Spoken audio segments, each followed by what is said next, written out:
everybody, and welcome to the Alien vs. Predator Galaxy podcast, the original Alien and Predator podcast. This regular host, Aaron Percival, aka Corporal Hicks, and joining me, as always, is my partner in crime, Adam Zeller, aka RidgeTop.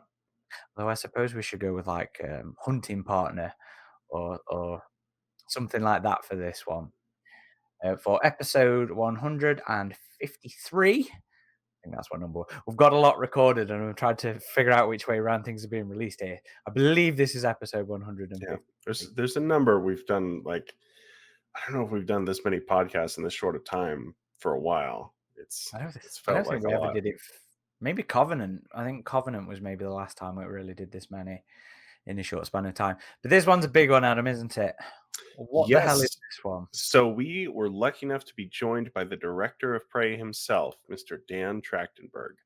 And it was a great discussion. It was like, what, we went for 2 hours? About an hour and Something 40 like in that. the Yeah, edit. yeah. Leaning on the 2-hour side. But I thought it was a great discussion. There's a few things that we hadn't heard before about it. So, yeah, how did you like it, Aaron? That's good.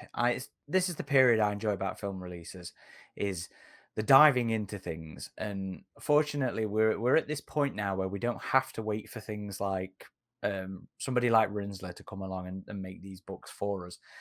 We're at a point where we can go and talk to these people if they're into the fandom, I suppose, as much, and we can do our own sort of behind the scenes, our own making of things, and that's how I like to treat these interviews that we get to do with the directors, the writers, the actors, and stuff like that. It's our oral history of the making of these films, and it was a pleasure to be joined by Dan because he really did just open the book on his experience making the film and developing the film.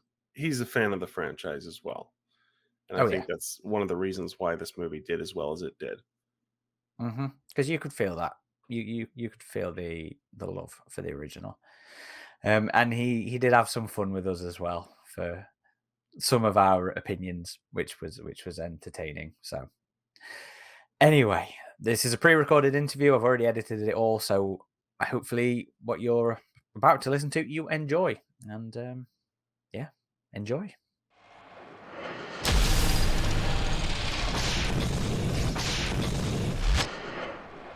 So one of our traditions on the show, especially when we talk to people such as yourself who shape the franchises we spend so many hours talking about, is to ask about the first time you encountered our favorite extraterrestrials.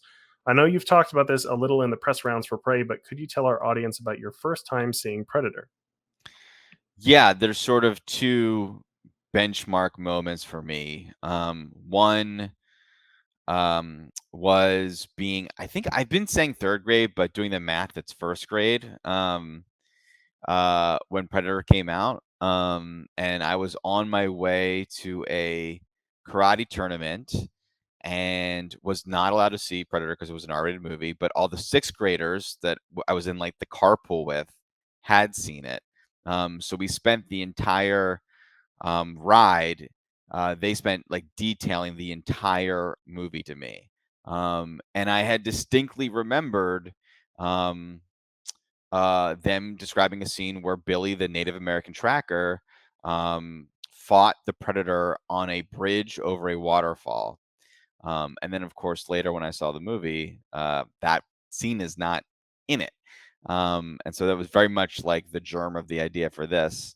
And I will say too, like I remember when I eventually did see Predator, it was with a buddy of mine who we had this tradition of when we would rent a movie and then get the Mad magazine that had the parody for that movie, and we would watch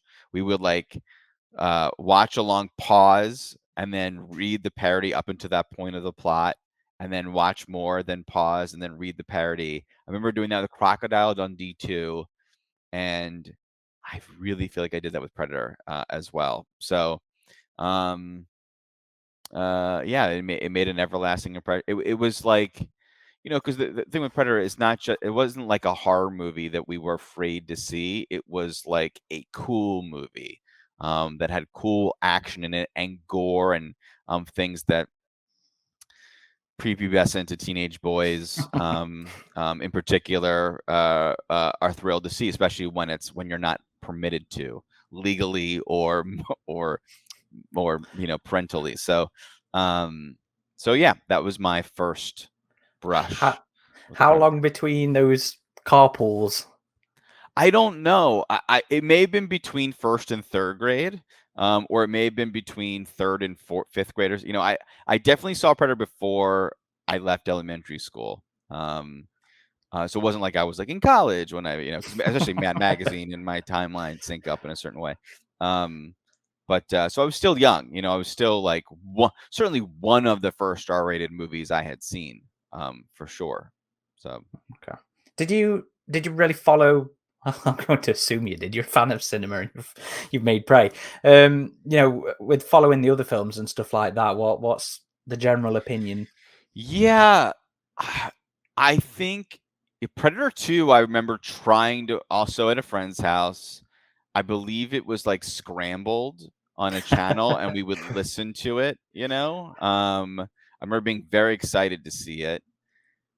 And I never flipped for it. I like Predator 2. Now, revisiting it, there's great. The score is great. Mhm. I'm a Stephen Hopkins fan in general. So funny. I loved Judgment Night. Judgment Night was one of my favorite movies growing up.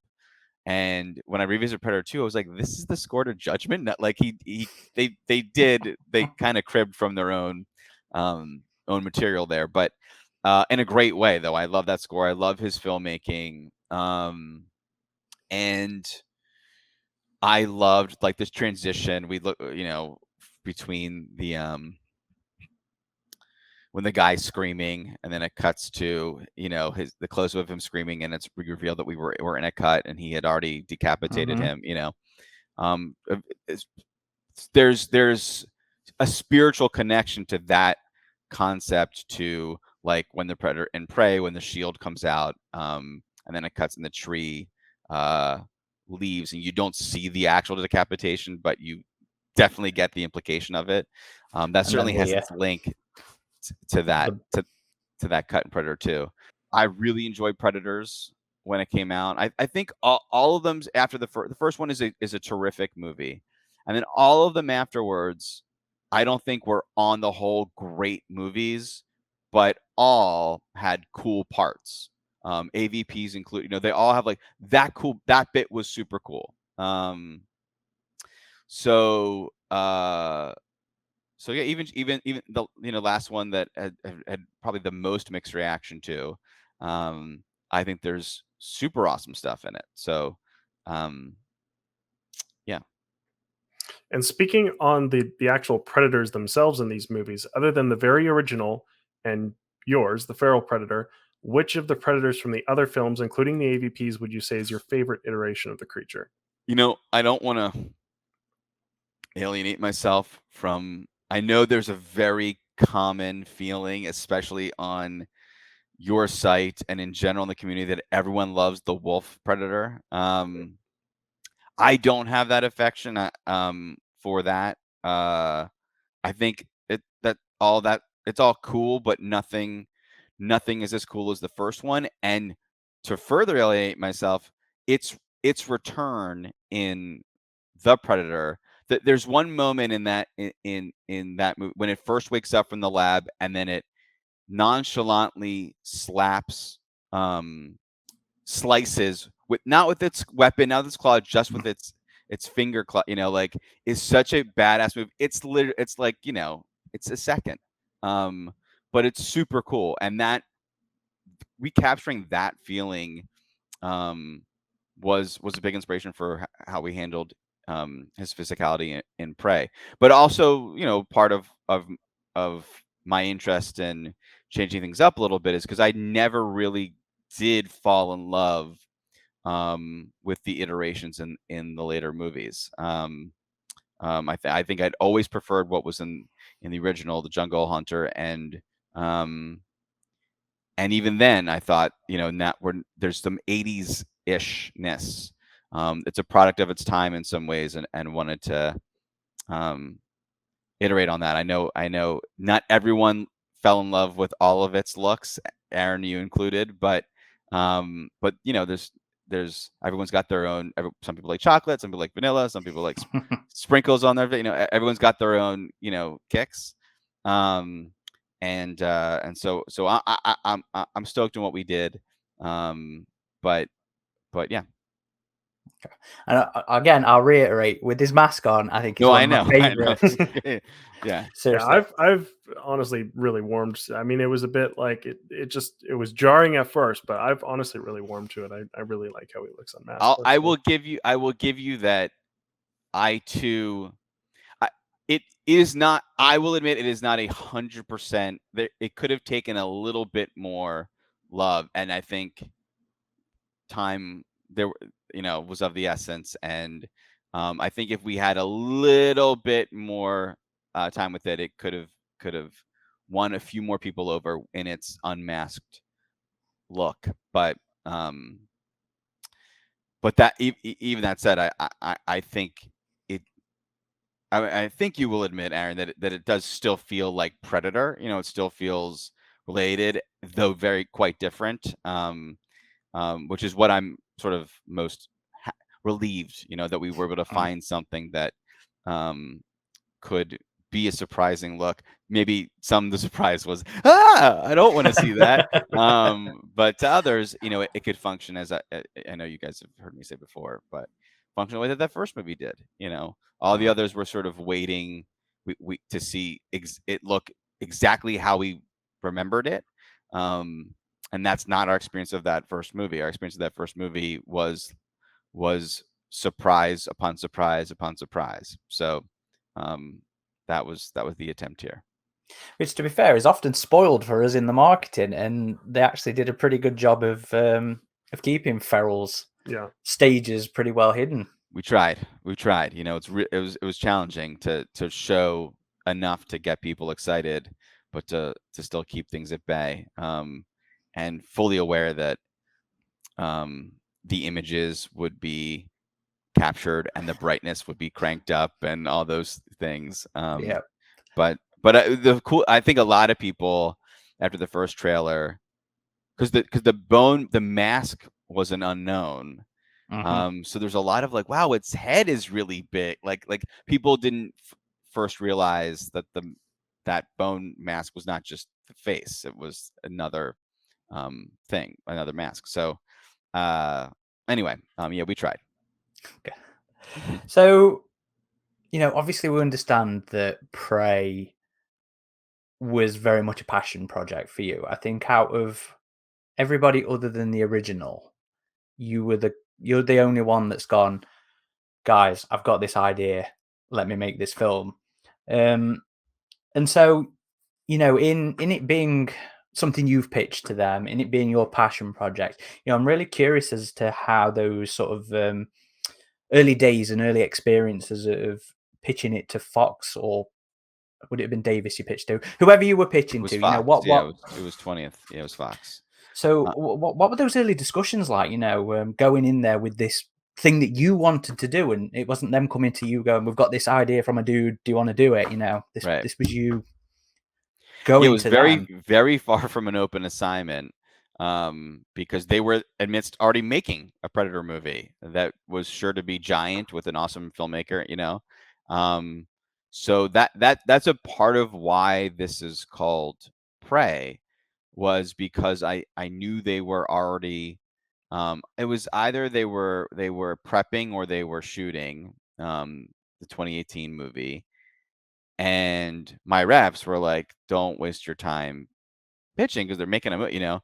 But I fell in love with that. I felt like, no, this is great, and this is a great movie to happen now, for so many reasons. And I just um, couldn't be patient. So I thought maybe if we call it Prey, and part of the pitch to them.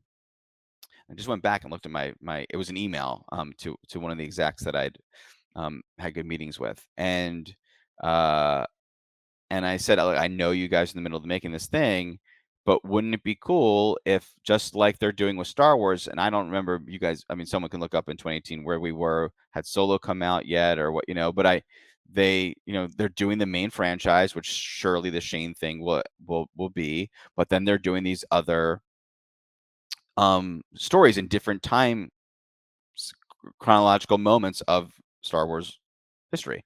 So what if the same thing happens here? Is that while you guys are making that, um, we make this, and this can be made for a price, and can feed into whatever you guys are doing, and that was all a way of just getting them to say yes, we'll make this movie without waiting for this one to come out and ironic to what actually happened, but so it went over quite well. I mean, the guy I wrote to loved it, brought it right to the top. They loved it.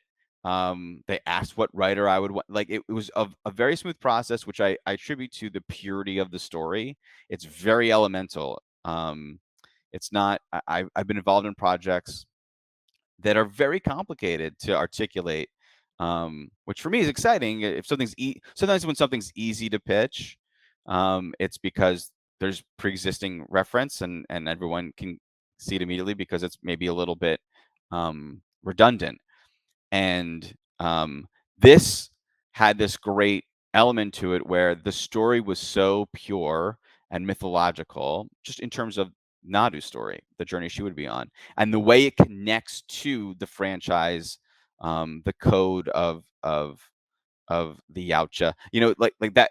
There was a moment, just to jump ahead, it went away because of the merger, and then it got really close to the 2018 movie coming out, and they said, well, let's just wait and see how this does, and so my reps, once again, were like, this is such a great script, everyone loved it. Maybe there's a way to like make it not a Predator, so you can take it somewhere else and make it, and I just was so reluctant because it being Predator makes the movie better. It's not like it's a cool movie, and then here's the and the alien is the thing from the franchise. It's like, no. It's the themes of the movie become so much more powerful because it is the Predator monster specifically. Um, so I just waited and worked on other things, and then thankfully, after the merger and the dust had settled, some of the folks over at 20th looked at what they had, and then showed it to Disney, and they loved it, and we were off to the races. So that's you're pitching in 2017-ish? It was 2017. Yeah, it was I wrote the email in February of 2017.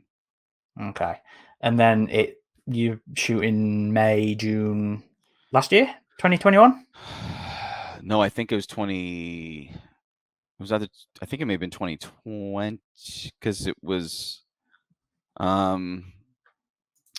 I will tell you, I will look at my photos and see Check the dates. when I was in. Okay, we wrapped 2020. Here's the end of shooting is 2021. I was in so I guess it was 20. Yeah, it would have. Yeah, it was 20. It was 2021. Yeah. Okay. So May June time last year then. May 2021. Yep. So it's 4 years. That's a good chunk of time. Yeah. So how significantly do you think the project changed from that period? I remember there was a mention of a good few drafts with Patrick, wasn't it? Patrick Asen? Mm-hmm. Yeah. No abnormal amount of drafts of a screenplay for a movie. It didn't. The biggest change, I will admit to you guys, came from my pitch to the very first draft of the script. That I pitched them something, and then in talking it over with Patrick when we first met, I realized, oh no, wrong. The pitch that I wrote to them was that it would be a younger Predator, Okay. younger Predator, or younger Yautja, and Nadu and it would team up against fur trappers, and I quickly realized I think even before I met Patrick, I was like, wait, before we get started, that the fun of the movie is David versus Goliath. The fun of Mhm. the movie isn't. By the way, I'm sure in that there would have been it's the antagonist that then becomes a protagonist or whatever I was thinking of. But I didn't want to make it weaker. I thought, and that carries through even to the final iteration. In the final fight, in the final fight in the '87 movie, in the original movie, the Predator disarms itself, and evens the playing field for Arnold, which it certainly has.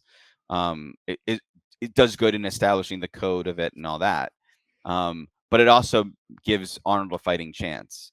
And I was really anxious to take these two adversaries, and if we're going to see someone defeat it, like can she level the playing field for herself?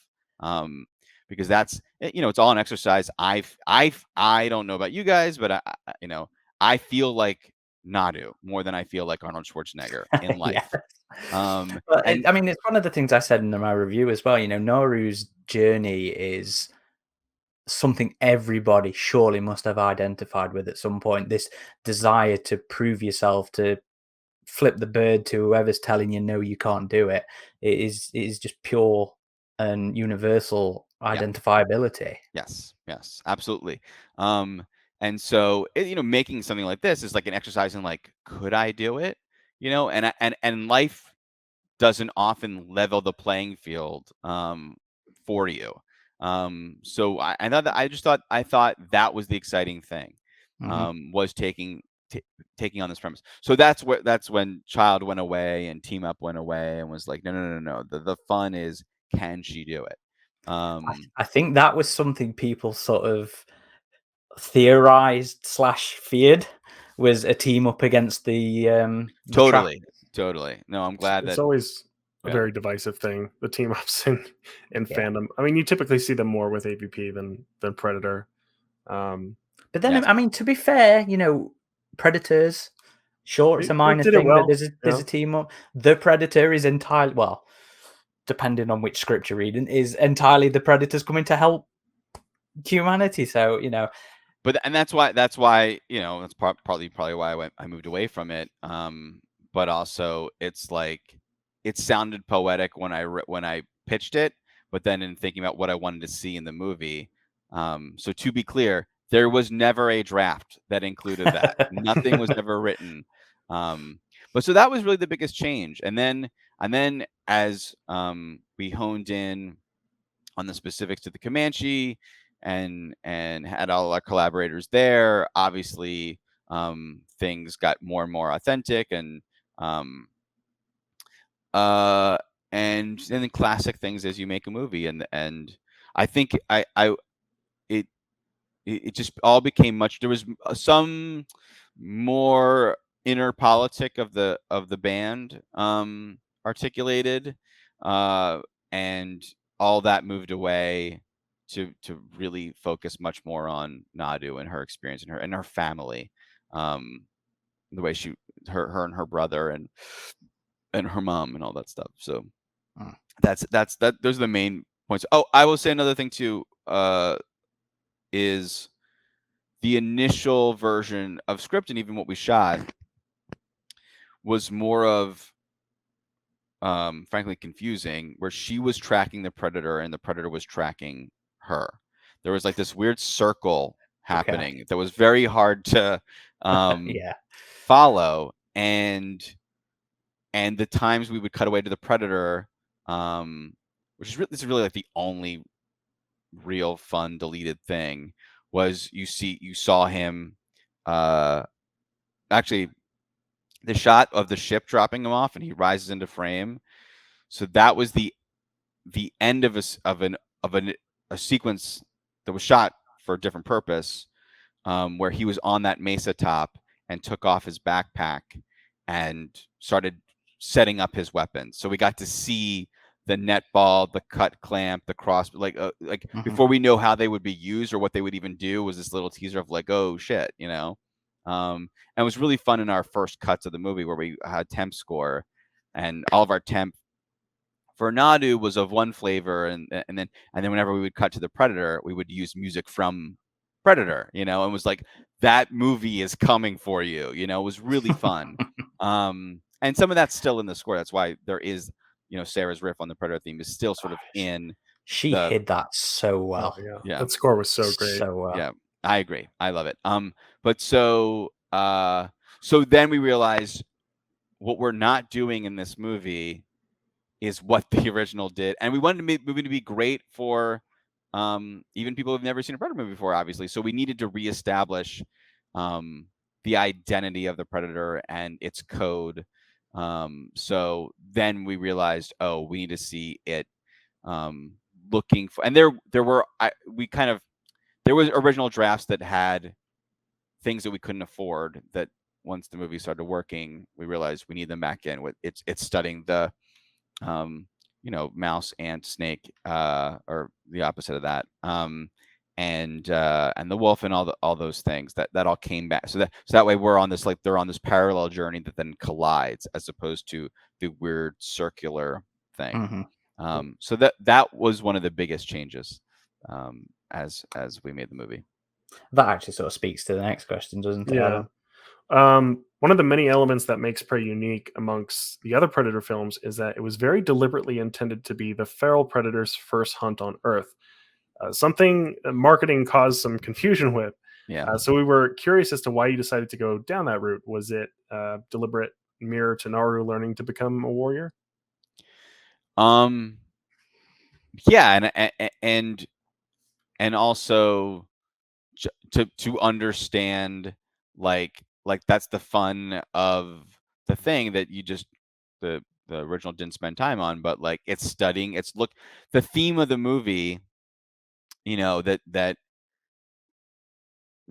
the movie wants you to think about what strength really is.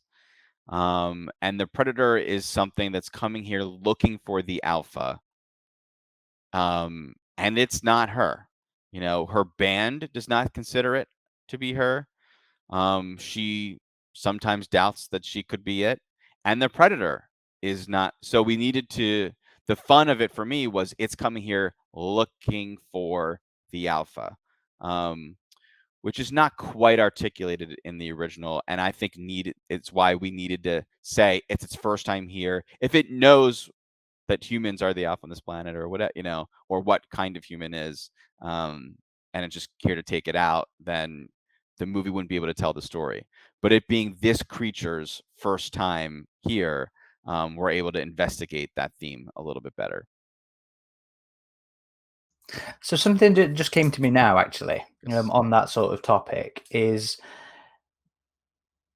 through a lot of the middle of the film, I guess, Ferrell is actively pursuing Naru. He is chasing her. Sorry. And then there becomes a point where... Just trying to get the focus. Sorry. Right. Back. There you go. Yeah. There becomes a point where she then becomes convinced that he's not interested in her. And is it when she gets trapped? Is that what that sequence is signifying to Ferrell? She gets caught in the bear trap. Because I sort of read that as interesting. Technology is getting more sophisticated here. But then, is that her weakness then making him not interested anymore? Yeah, I mean, I think the whole time he was curious, but she was never the target.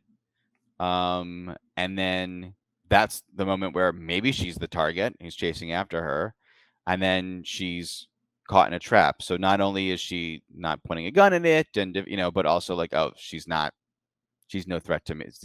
Clearly, this is not the alpha of this planet that I need to take care of. So is that what you're? Yes, yeah. I hadn't really considered that moment as being that until you were just talking then. So because that's when she realized, because that later when she's in the tree, she's like, it came up to me and then didn't want to. Yeah. Maybe that was dialogue that we cut from the movie, but that. No, it's Yeah. it's in there, Oh, it's yeah. there. Okay. Yeah. I just read that scene differently was all, but yeah, I just read. Interesting. Yeah, Interesting. even after it like takes out that initial hunting party, it's like really coming after her slowly, like it's curious. And then I think the scene right after her, well, right when her brother's killed, and then she's pointing the gun at it, and it approaches her. It's like, well, come on, then, kind of like, is that what you were going Yeah. with? That. With Well, that? then it's pointing a gun at her, and it's like, okay, but thankfully, Tabe interjects and gives her a chance to regroup. But and that's a part of why she needs to take the flowers, because now she is a target. Now, if the predator saw her, she would be, she has pointed a gun at him. Dan, you are the master at just leading us into things, because my next question is on the flower. So that is something I really, really enjoyed about Prey, was this use of the orange tuts here.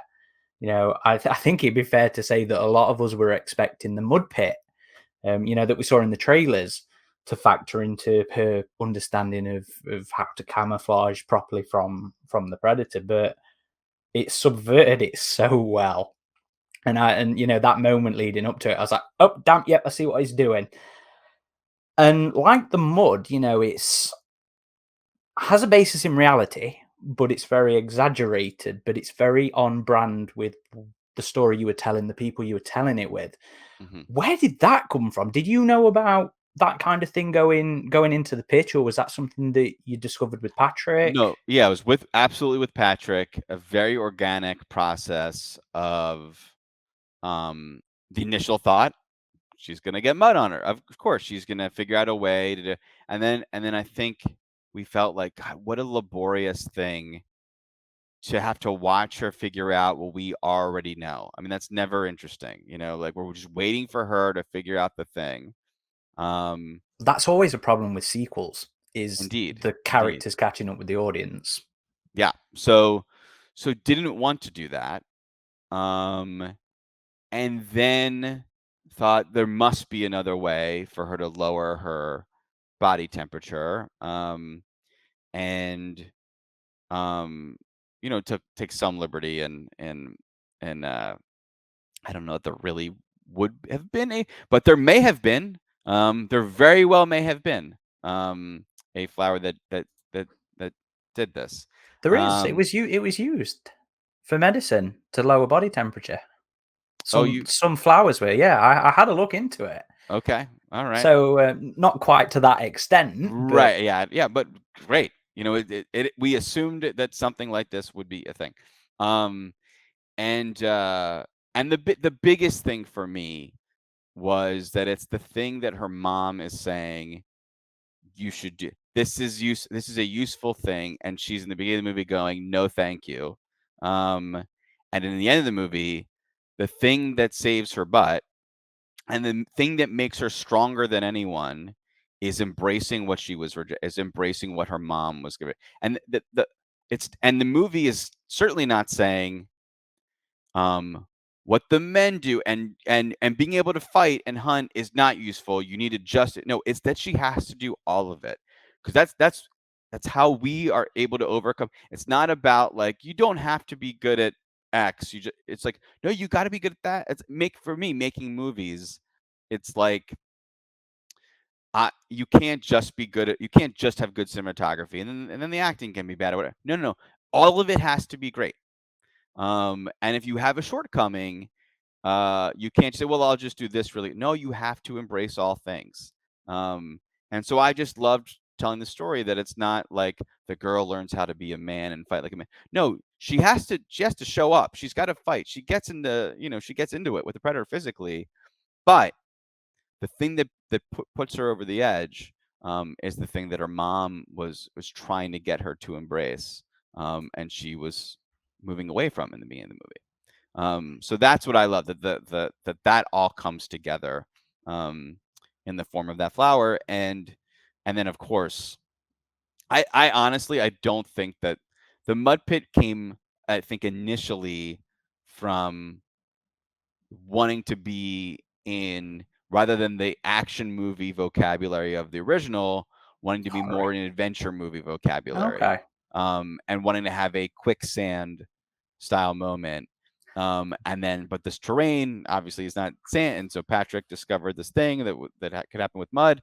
And then it was like mud, and then it was of course really enjoying the idea of her being covered with mud, and the next scene she's washing it off, so that everyone, when they see the mud, is like, okay, I got you, movie, I see where we're going, here comes the predator, and then no, that's not what happens. That was a great subversion of expectations, that the Cool. mud bit. Yeah, cool. And to be fair, the whole idea of her using her other, like, it's a flip around of Predator, which I love. Predator's about going back to where she begins, where she's using her intelligence and her knowledge and the Predator's superior technology to take it out. So it's just an entire flip around of the way Predator works, of going back to basics and relying on pure instinct and pure luck. So, yeah. Indeed. Yeah. And let's talk about that Flintlock pistol, that sequel bait left by Predator 2. It went unexplored by the films, but it was used in the comic Predator 1718. As we understand it, it wasn't part of your original vision for Prey, but was something that came about once you locked the time frame in. That was they were talking about milliseconds, difference. It was like I was thinking about, I thought of the movie, and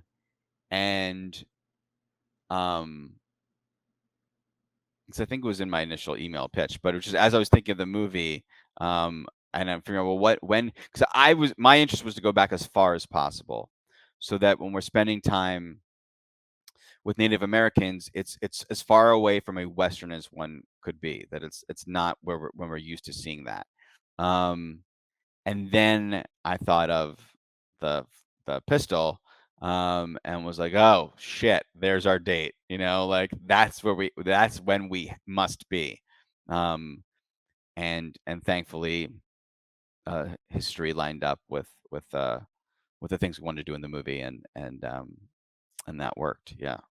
It's just a really interesting thing, because most of the Predator sequels, they'll call back the first one directly. I know The Predator referenced Predator 2 briefly, but this one had a very direct reference to Predator 2, a movie that is very different in a lot of ways to Prey, both tonally and subject matter. So it's just an interesting inclusion, I thought. Yeah, I mean, I think that's probably for me one of the best parts of Predator 2 is that moment at the end. It's a real, like, oh crap moment, a great movie moment. And so certainly left a mark. I thought most people remembered that gun, and it turns out many don't remember that, and there was a lot of, as we were showing friends and family, like, you don't really need that moment with the gun thing at the end. Like, what is it, And then but the interesting thing is, as soon as we would explain it, they'd be like, oh, you can't lose that. You got to keep that. You can't lose. You know what I mean? Even though they didn't personally remember it, just the, like, concept of how that connects was undeniably great.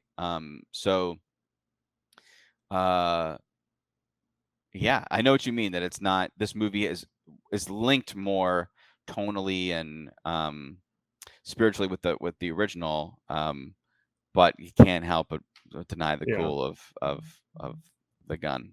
It's one of those things the movie does so well, I think, is just I've noticed it's very pleasing to both hardcore fans and wider audiences, which is a really difficult thing to do, right? I mean, how many times have movies tried to appeal to a wider audience and just failed with the fans? But that's something I've noticed as a real strength of this film. Thank you. So at what point did you learn about the comic then? Not for a bit, if to be fair, and being totally candid. By the way, I loved Predator, and I read a lot of the Dark Horse comics. I would read the Aliens comics and Predator comics. I had a lot of the team of, like, I think I had Predator versus, you guys can correct me if I'm lying or not, but Predator versus Judge Dredd, Predator versus Batman, and I feel like, was there a Wolverine team up as well, or no? I don't think so. Maybe there will be now because of Marvel taking no over. You know what, I think I had Wolverine and Punisher. Punisher was my favorite comic growing up as a kid. There was a little fan film of Wolverine versus Predator, which was Oh, really? it was Kevin Peter Hall's nephew Yeah. Oh my inside the gosh. suit. I think it was really the show. well done, I'll too. send you a link to it when we're I'm done. tracking it down. But so I loved those you know, but I didn't, I wasn't like I devoured every comic and was aware of everything. I was not aware of Primal as well, which is yeah. So but I just felt like, you know, I you know, maybe one day someone will make the awesome pirate predator movie, and like I know how people feel about canon, and because I have it with Star Wars, I have like, oh, I really liked some of the outside, you know, and what was in the games and things that aren't in, you know, it's like, oh, now when they said that went away, it's like, oh, I know the feeling of like, ugh, even though it still exists, something about it not being official, there's a little bit of a pang with that. I totally get that. But I think this is like cool. Then one day that'll be first of all, that exists. You can read that comic. That exists. We should underline that. That's still a great story for you to read. And maybe there'll be a way that it could still somehow weirdly, strangely connect. Probably not. But maybe, I don't know. That's certainly not. I will, and to be fully honest, that's not the intention. Is that this is inside the movies. This is how that transpires. But one day someone can make a cool that's outside of, and like, and then that movie's the cool movie, and people like that. Like, we just can have, think of all the Batmans, think of now Joker, and that, you know, like, we can have lots of stories that we enjoy in all mediums. It doesn't all have to be under one canonized umbrella. I just want to, I understand a feeling of if this betrays something for someone, but I think in large part it was too tantalizing. It was too cool for this movie to be able to tell this story and connect it in this way. Um, To be so fair, I'm surprised people are surprised by it these days. right. Because I mean, look at the top of the screen. It says Alien versus Predator. If you like one, you generally like the other. And we've been experiencing this since 1991. Well, 92, 93, when Alien 3 came out. You know, and it took out three loads of comics. So we should be Mhm. used to this by now. Something I think I actually completely forgot to write in the questions here was why the Comanche? So, you know, Predator is versatile. You've already said, you know, you read some of the Dark Horse stuff. Dark Horse went to town on going all over the timelines. You know, we had the pirates, we had Victorian England, stuff like that. So, and you know, even to the point where people want apocalypto. You know, they want that kind of thing. So why Comanche? Why zone in on 1700s? Other than, you know, the Well, pistol. I want, for me, it was the where I came before I came to the idea of Predator. The full story is I smitten with Mad Max Fury Road. Very excited to make a movie that could be primarily where the story could be primarily told through action. And so was thinking of things like Gravity, 1917, Revenant, like survival tales. Because that would lend itself to like, what if I'm just with one character and seeing them go through a gauntlet and come out, and like that could be a, you know, but really didn't want it to just be a visceral experience. Wanted to see, could that movie that's only told through action also be deeply emotional as well. So then thought like, oh, if I take the engine of a sports movie, of an underdog story, and put that in a genre movie, then maybe it could have some heart. So we started to really focus around like a character proving themselves, um, and which then lent itself to Native American, um, and even more so, like and especially what you asked about Comanche, it's like um, the idea for me of like the story behind the making of a movie or the story behind the watching of the movie mirroring what's happening inside the movie itself, I thought would make it even more powerful. So, um, Native Americans, but Comanche in particular, in cinema history, are often relegated to playing the sidekicks or the villains and never the heroes. And even more precisely, I'm noticing, maybe I may mention this at Comic-Con, Adam. You may have heard me say this before, but at the Comic-Con screening. But The Searchers is one of the most famous movies in cinema history. Certainly one of the most famous westerns. It's one of the most influential. It influenced Star Wars, and it has a rotten portrayal of Comanche, um, and and there's a shot in The Searchers that is probably one of the more indelible. Is the way the movie opens and closes, where we're the silhouette of a doorway as the camera pushes through, and it's when we first meet John Wayne, and then when he exits at the end of the movie. And so that we had a very specific riff on that shot to sort of reclaim it, when Nadu sits out in the morning, and we camera pushes through the teepee, and you see her silhouette there. So we wanted to really interact with that history. And Comanche were the incredible warriors of the time, and also they,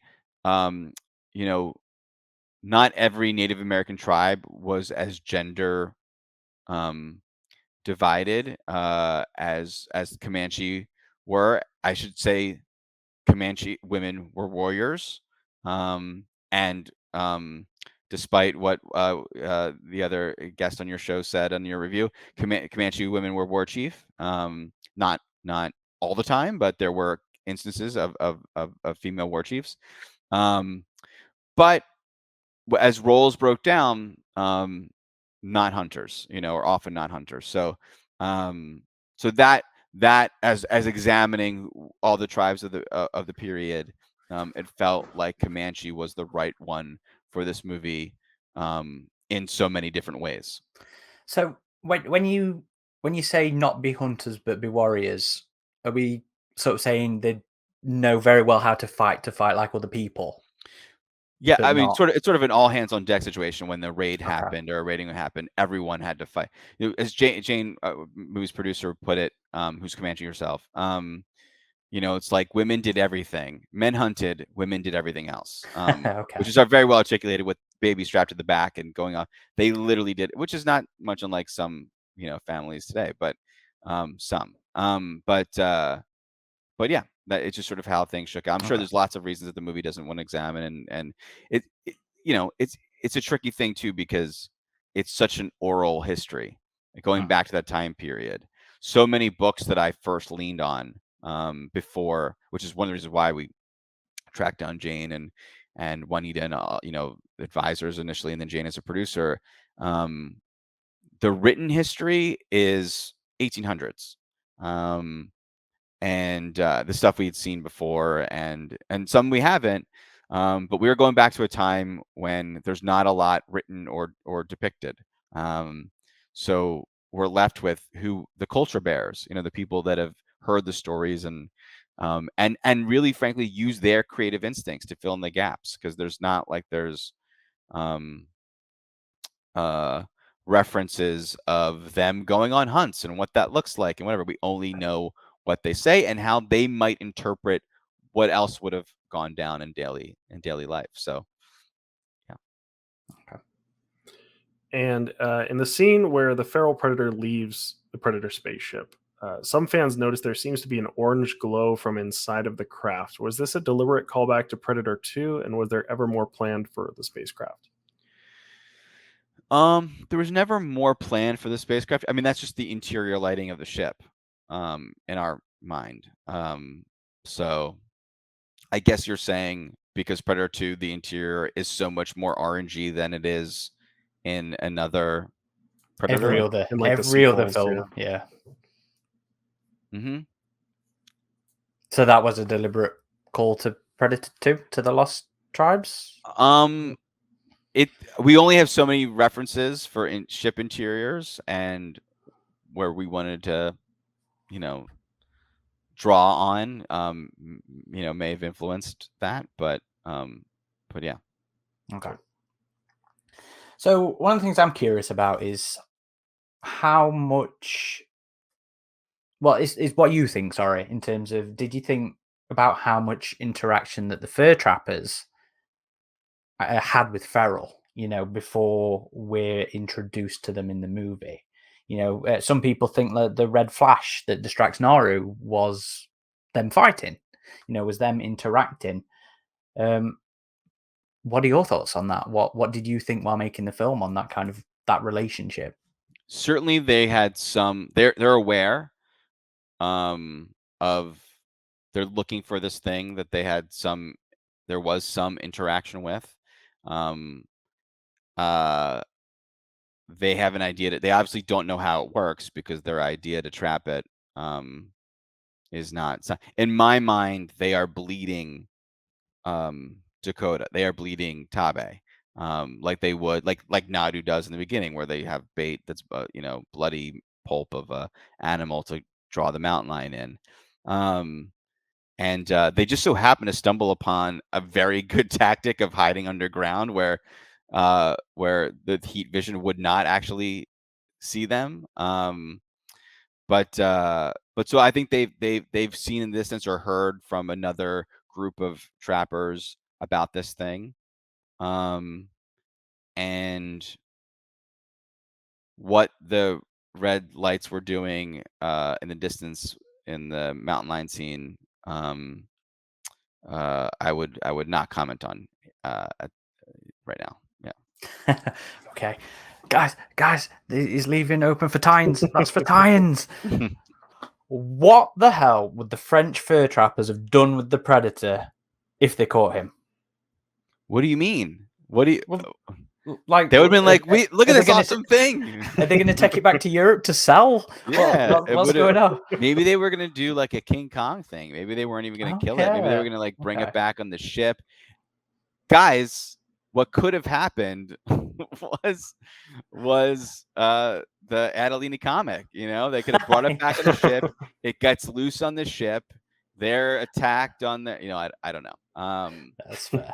But yeah, who knows? I don't know. Yeah. Something I'm curious about as well is the Comanche dub. That is an awesome thing that you guys did for the film.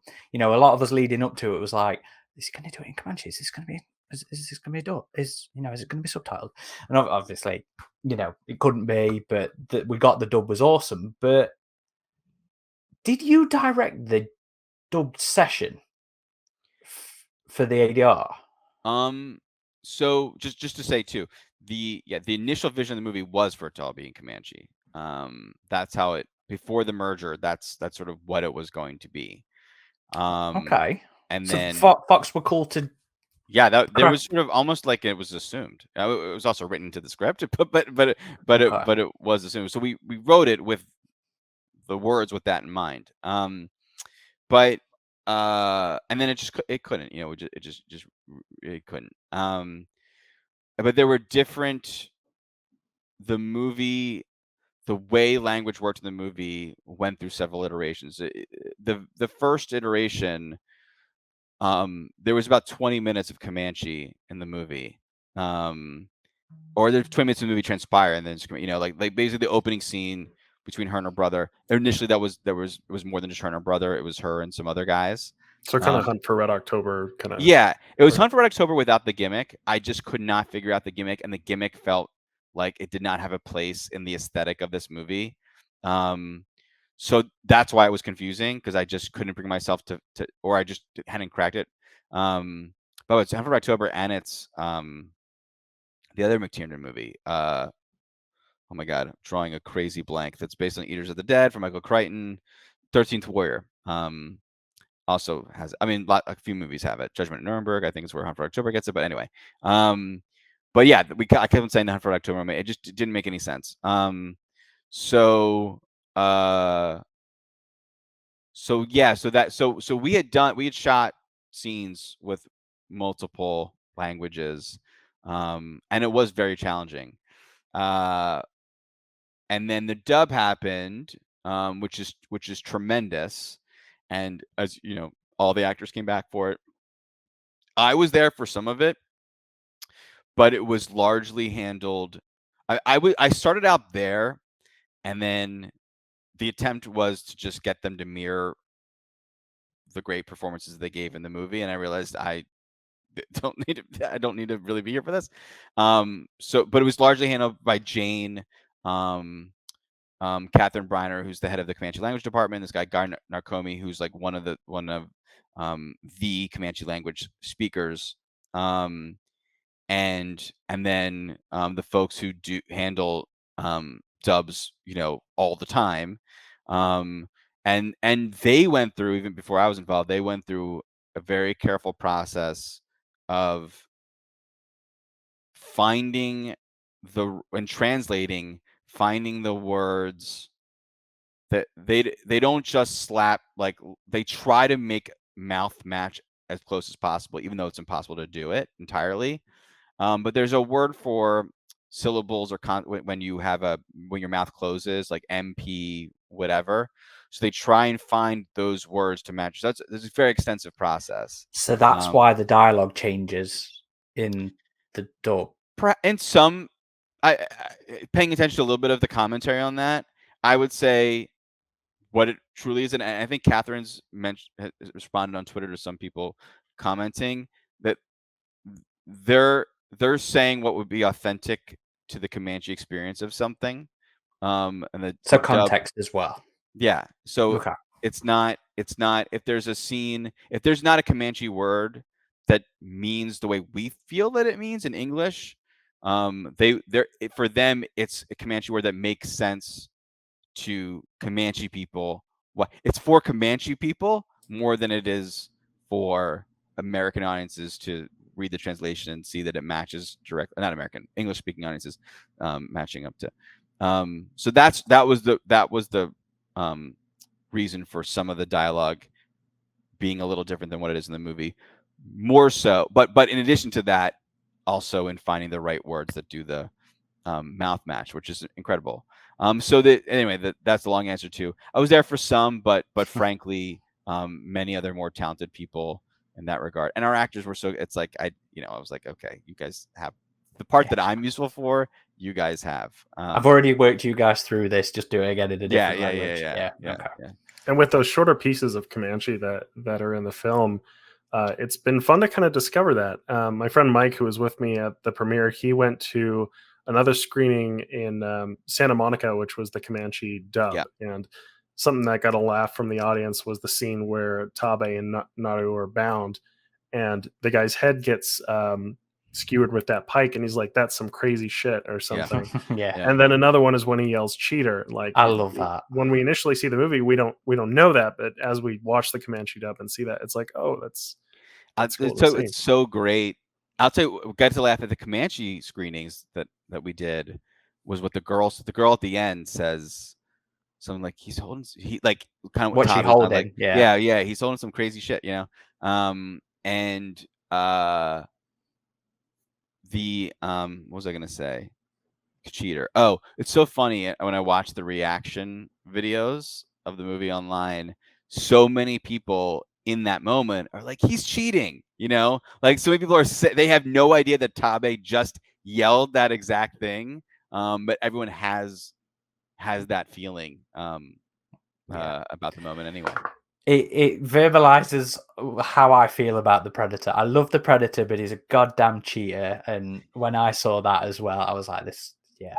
It's brilliant. An interesting thing. I've gone back. I'll take both sides. If someone chooses to say he's got a code, I'll say, well, but sometimes, and then if someone's saying he's a cheater, well, only because he's, in my mind, or it's, when we, the Comanche are using all that their know-how has brought them to be able to use to defeat, to hunt and defeat their adversaries. Just as a wolf isn't gonna if a wolf is gonna eat a rabbit doesn't have sharp teeth. Wolf's not gonna say, well, since you don't have sharp teeth, I'm gonna not use my no, it has those things. It's going to use them. And when we were hunting a wolf, we're not gonna say, well, you don't have weapons, so I won't use weapons. I'm gonna, it's people use all that they've, and what gives us advantage, what gives us why we are where we are, humans, is our ability to make and hold weapons. So I don't, and the Predator's weapons are, and it does in its own mind. It's just using, for me in the movie, he's using his version of what they have. So when they're using lances or spears, it's using its combi stick. Knives, it's got its gauntlets, and particularly in the Comanche warrior battle, obviously not with other creature of animals. And bows and arrows, it finally uses its crossbow. So, which for us we called it a crossbow, and it was shooting little bolts. I know the interpretation was that it was like a spear gun. I think without context, size reference. Anyway, I think Alec had called it the bolt gun. It's just the spear gun's a point of reference for us fans because I know. it had appeared in expanded media, similar Yeah. weapons to that. So it was cool to see that on screen. That was so similar to those iterations. Yeah. We think it's accurate to say that one of the elements that's generated a lot of discussion was the Predator's redesign. Unlike the previous films where the Predator received more substantial redesigns, this new look didn't really feature into the narrative of the film. What made you want to significantly redesign it for this film? You've already kind of spoken to this a little bit, but elaborating, how was it collaborating with Studio ADI on this design process for this new Predator? Wait, tell me, dig into it doesn't feature into the narrative. So the first time we saw like a major redesign for the Predator was Predators, and that one they had made the point in the movie that it was like a different subspecies, like the difference between a dog and a wolf. And then in the Predator, Shane Black's film, it was like they were hybridizing themselves, and that's why some of them like look as different. explained inside the Exactly. narrative of Yeah. the movie of why this thing. Yeah. Yeah. I mean, as I said, the primary reason was there's now so many movies where you can watch and see that Predator that looks. I know some people love the jaw of one and the mandibles of the other and the scar in the one, and but they're all pretty similar. And I just wanted this to feel like when that mask, I wanted the mask to feel crazy. So when the decloaks, you're going, holy shit, that's it, just like we did in the original. And when that mask comes off, just like we did in the original, we go, holy shit, that's what it looks like. And I want it to feel a little bit scarier, more creature-like. And also the design, trying to accommodate for something that didn't feel as top heavy as I've always felt it had. So the collaboration with ADI was awesome. In fairness, we started out developing first with Aaron Sims' company, just visuals, and then came to ADI to build the suit. But once we did, we like kind of threw out where it was the same challenge of like, let's change the look of it. But then with Alec and Tom and their crew, finally got to where we ended up, which was something that would feel much more creature like, less it's a guy in a suit with a mesh, 80s mesh, whatever, and allowed for the movements to be what it was. I think it was Jane's impulse was to give it this dew claw on its feet because we were going to have so much tree traversal, which was certainly something that was teased in the original, and never really capitalized on. I will say, myself, Jeff, our cinematographer, and the whole previous team, we would spend every Friday playing the Predator Hunting Grounds, and all loved the way it that became a reference point. So there's a moment in the end fight when Nadu's running towards her spear trap, and the Predator's like leaping behind her, and then he sticks his claw in the tree and then slides down before he kicks off.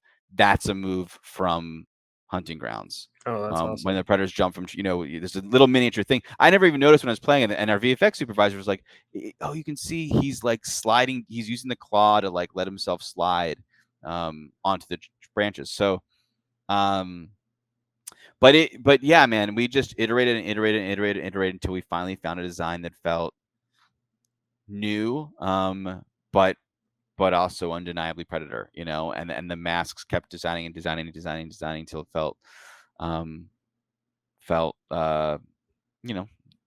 right to us. So it was amazing to be with them as a fan of theirs, even outside of Predator.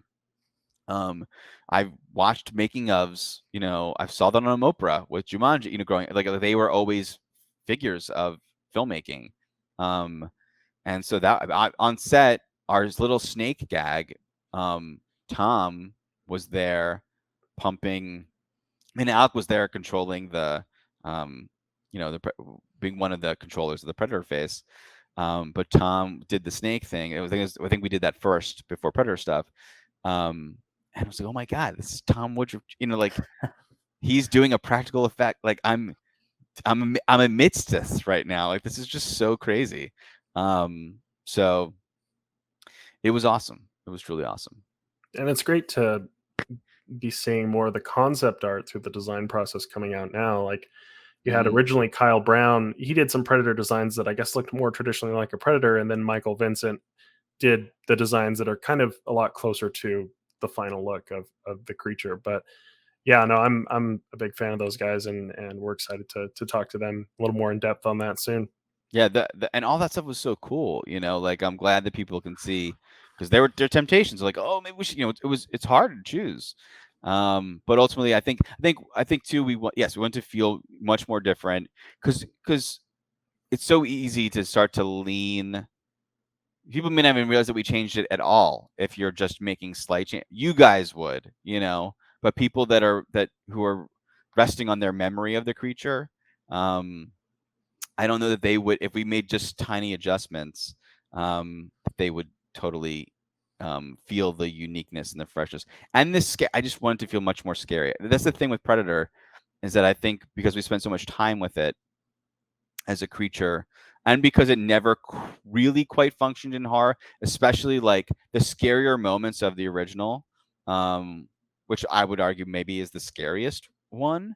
But the scariest ones of the original are when it's cloaked and when it's functioning like a slasher movie. By the time that you see its mask come off, you're in more action movie vernacular, So the image of that face never is one that conjures fear, and so I was hoping that we could find something that could feel just a little bit more ferocious. To that end, it's something that was pointed out recently on the boards, and it was the similarity between the bone mask and some of the artwork of things like Wendigos and stuff like that. Was that deliberate? Not for me.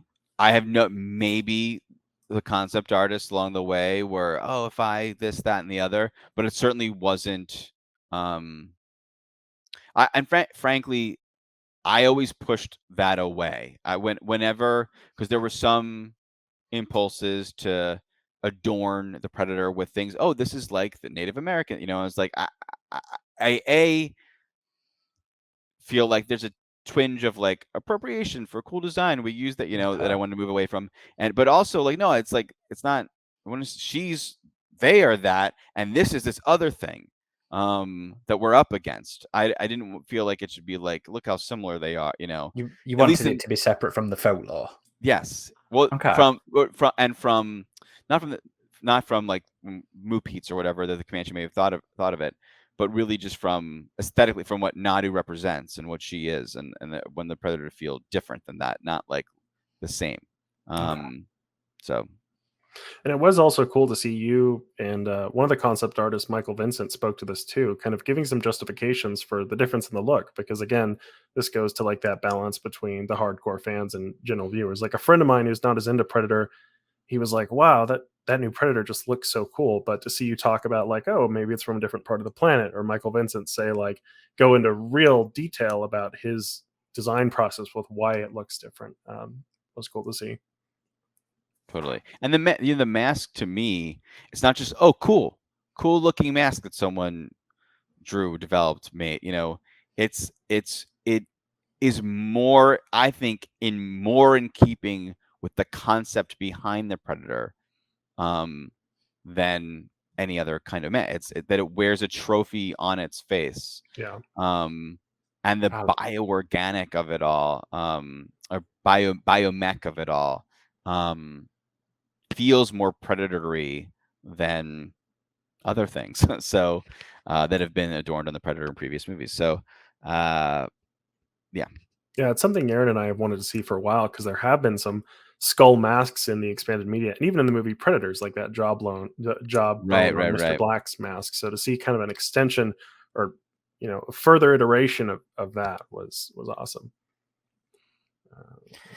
So one of the things I keep saying that one of the things, there are many goddamn things that I love in the film, and it was the way that you portrayed Ferrell's older technology.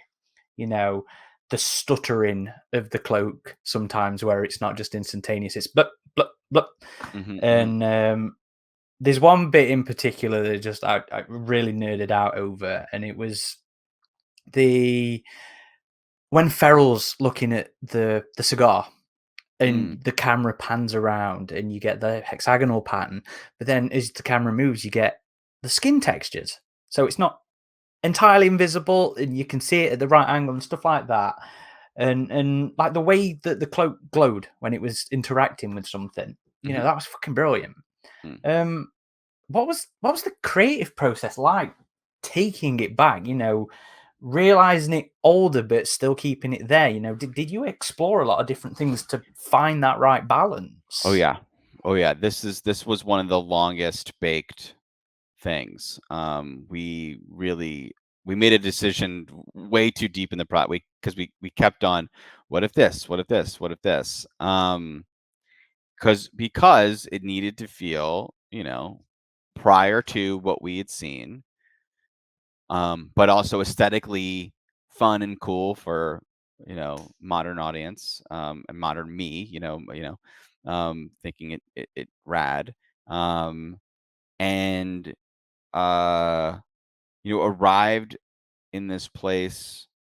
One of the tantalizing things was to do a more of a God, what's the word for it? A dippled, what the original Predator cloak was. It was very tantalizing. As in the multiple sort of outline. Yeah, and it's like a like a certain Fresnel lights have that. It's like radial lines, as Yes, opposed to that's the perfect way of doing it. Yeah, radial lines. hexagonal patterns. So that was interesting. But it's like, okay, but this is before that. And I know the hexagonal thing is a lot comes a lot from the last one. But it also feels like it's rougher. The honeycomb, we'd call it rougher.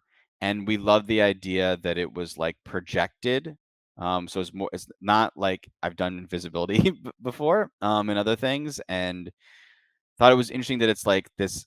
There's some sort of techie thing. Well, that's why you see there's a translucence and you see its skin. Not only is that interesting looking and confusing, and but it's like it's projecting a layer of something that makes it invisible. Comes from its helmet in our mind. It's like that's why you see it go down and then back up again, even though it's in steps. And when the Comanche arrow hits its gauntlet, you see it surge from the gauntlet to the helmet. Which is why when he can't cloak later in the movie, because Nato has taken its helmet. But love the idea that there was that it was like raised, kind of the way that one of the cool things I thought from the 2018 movie was the ship cloak. That we've seen lots of force fields and cloaks in movies. As a little bit of a tangent, but like I just thought it was so great to like really see it and then see it's actually got a physicality to it, and like the suspense of it coming for that while he's standing there and then chopping the legs off, and then it's like becomes a part of the set piece. I thought that was a really clever thing. It's sort of the way we use our shield. It's like it's not just cool that it's got an invisibility cloak and we have a shield. Like, no, we keep on using it. Let's see it use it all of its possible forms, all of its machinations. That's I think a fun way to delve into science fiction. So anyway, but the red came from the blue felt a little too friendly, and the red felt much harsher. Like it works, like it's not working as well, and also just feels more like the enemy. So gnarlier, that took a long time to find that color of the right kind of red and all that stuff. So yeah, it was just which we wanted to find a way to articulate. It's something that's cool looking. I think I've said this before, but like Rogue One was a real valuable reference point because we all kind of had our feeling towards the prequel visual effects. How in the it's sort of more embraced that this is a newer movie. It didn't really embrace how it sits in time with the other movies, and I thought Rogue One did such a great job of feeling very much 70s Star Wars aesthetic, but rendered with modern sensibilities. So that's how we handled the cloak. Yeah, I've seen some fans have been wondering if that was a deliberate connection with the hex grid pattern from the last movie to this one. So you're saying on some level it was, right? In some level, just it's in keeping with modern renditions of cloak, but certainly wanted this to feel a little less works less good. To It put it makes it feel like there's bluntly. more components to it, though, doesn't it? Because there's more more visual. So with it taking more, it feels less advanced in that way. Hopefully you understand a little bit better how it's articulated, that you don't just take for granted, like that it's just like, oh, visibility. So invisibility happens. So he has a cloak and it's invisible. Like no, that there's you can feel that there's a mechanic to it. The one thing I haven't understood in some of the criticism is that water doesn't affect it. That was the next question, actually. Good. There we go. I'm working for you. Because I mean, I guess it's. I mean, the only time that water isn't affecting it, or making it malfunction is when it lands in like this much water. But the bear fight is glitching like crazy. True. Right? I mean, Yeah, so it's primarily just that one scene where he sees Naru's footprints. Yeah. Yeah, you can see her walking through that beforehand. She's barely in the water, and he's much big. I think he just hasn't quite touched it. Maybe we missed. Maybe that's we missed a surge. But that's it. And it is glitching a little bit, and that's as it moves, as it interacts. But it's the red. Yeah, of it being. I would argue too, though, that it comes from from the helmet, so which I don't think did get wet. So in our iteration of it. Well, that's how I just took it, is that it was a different cloaking technology, because I mean it looks different, the energy color is different. So like this one, when the Predator's interacting with some things, you see it glitching out a little bit when it touches things or when it fights the bear, which we thought was really cool, Aaron. Yeah. So just a different weakness. Like I never thought it was a problem personally. But in fairness to the criticism, we could have had a little bit more of a surge in just that one scene. You're right, in the one scene. Yeah. It's funny because it's on a personal level, it's something that I always brought up when we were Adam and I have done some continuity law sort of guidance kind of stuff on certain things, and I was always the one that had to put in there, remember, water affects the cloak, and it never bothered Adam as much, right? But that's kind of why we always think of that one. But by the way, to this end, while we're speaking of what I find, the criticisms that the CG face is 1% of the creature in Prey. It's really when the mask is fired off, and that one shot, we have more CG involved in the face. but there's no CG. The entire end set piece is not a CG fit. Like it's all the practical. It's all the suit. There's no CGIs for Predator's eyes. That comment. Wasn't sure what that was referred to unless it's just that one shot. But it is that. I think it's quite gnarly. And would have loved to include more of the practical suit for that shot, but it wasn't quite doing what we needed to do for that particular shot. But yeah, otherwise it's all that. It's all the guys. It's all ADI and cinematography and all the rest. So Okay.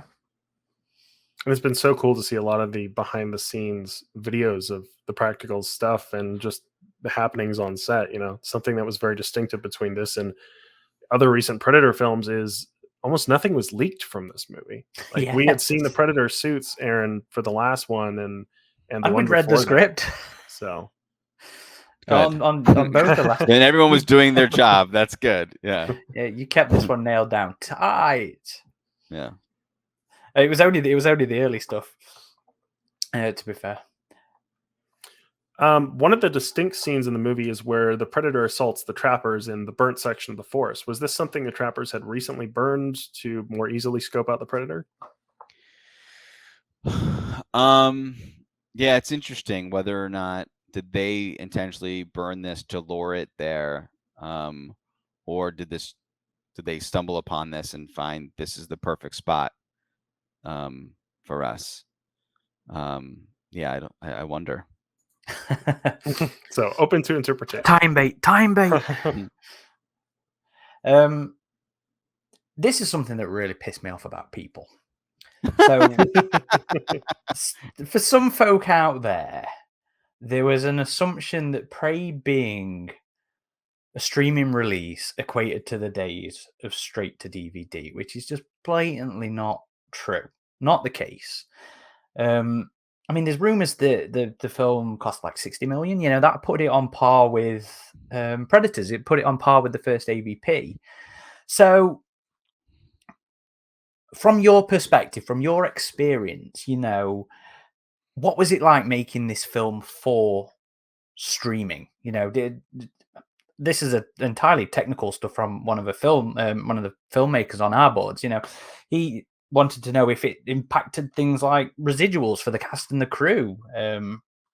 Everyone signed up for but at that point, it was a theatrical movie when it was Fox, and then after the merger happened, when it came back around, we knew it was going to be streaming. I don't know if we understood the full extent of would there be any theatrical, whatever, but it was people knew it was for Hulu, so no actors signed on to a movie that it wasn't taken from, that wasn't subverted or anyway. But it was also never thought of as a quote unquote for streaming. There was no like, well, people are looking on their TVs, so you don't shoot at this. There's no technical specifications that we had to adhere to, like I've done for TV, and we have to shoot certain aspect ratios and on like The Boys or whatever, so there was never any limitations up until the very end of the release of where the formats we're mastering in and the sound specifications and things like that, where we had to do multiple versions. We had to do theatrical versions and for the screenings and HDRs and things like that, and then regular and SDR and all that stuff. So, but other than that, there was never a compromise. There was never, at least in my circle and anyone that of my influence, that was like, well, this is for streaming. So, yeah. So you just approached it like Cloverfield. Yeah, and by the way, if I was making a movie that I don't know that I ever would think of it differently anyway. I don't in the TV shows I've done, I haven't like gone, oh well, it's for TV, so let's not shoot it good. You know what I mean? Like that's not how we roll. I mean, we would joke often on set when something was hard and we couldn't figure it out. We'd be like, well, people are gonna look at on their phones anyway, so let's just but just merely as a joke. No, there were never really compromises made in that regard. In fact, it just opened up an avenue to have our dub happen on the day of release of the movie. It wasn't like it's theatrical, and then many months later you get to see it. You know, it was like on the day the movie comes out, and you can watch it this way. So that was, you know, the coolest thing to come from the streaming release of it. Okay. And what would you say was the most complex scene to shoot during production? Probably I think the singular most complicated thing was the Burnglade. Had the most going on, and was a giant set, gnarly to build, was brutally hot in making it, and geography is so challenging because it's, you know, once you're in there, it's like it's all tree, you know, it's like how do we keep track of things? So the planning of it was intense, and Was then that and on then location or was that in the studio? it was like 95% location. We had to do a couple pickups on stage. I wanted to be on a stage. I was like, this will be so much easier. We could control. I'm glad aesthetically that it wasn't. I think we gained a lot from being outside. The challenging thing was going to be the horse situation of how would we do that on stage. Though we could have found a way, but the yeah, it was the brutal thing was day one of filming that, which was going to be, I guess, 2 weeks of shooting. You know, in comes the fog and out goes the fog because the wind blows, you know. And the whole concept, we had prevised it at like with like beautiful dusk dawn lighting, and you can previs, you can make the fog hang, you can make it do whatever you want, and it looked beautiful. And that was a huge part of the identity of the scene, and not to mention it decloaks because the ash is falling on the thing, you know. So it's like we need to have all these elements. It's a part of the visual identity of it, and as much as it is, you know, driving some of the motivations of the characters. So it did not work, and we struggled to get a few shots before lunch, and I was the only time I've ever, usually I'm a pretty like, we can roll with it, we'll figure it out. And I had like a mini freak out, and I had all the department heads and our line producer, and I was like, so what do we do? You know, like, do I, you know, like, do we find something else to shoot as we rewrite the scene? Maybe we make it a night scene, and maybe that's cool. Maybe we have actual live fires burning, and that's what lights it at night. And, you know, like, because this is not working. And my line producer pulled me aside and said, you know, just before lunch, I think Rich, the AD, you know, found a way to place all the fog machines, you know, in such a way that could work with the wind. And you know, we got one shot was okay, you know. So, you know, let's just take it one shot at a time. And, you know, came back from lunch, and some of the best advice I ever got. You know, it's like one shot. You just need to get one shot at a time. And we did. And the scene it ended up being putting fog machines on the back of trucks, and the trucks would just drive, you know, around and around the set. Sometimes they're in shots. We'd comp them out. Sometimes we'd do it right, and they wouldn't be. But not to mention Dane on a harness and all the weapons and the crazy stunts and the gore, and it just had everything that you could throw at a scene. Thankfully, Suddy was not in that scene, so there was no dog to stress about. But and then Amber and Dakota having one of the most intense conversations of the movie. They, because of the fog machines making so much noise, they couldn't hear each other. You know, it was all very, very, very difficult.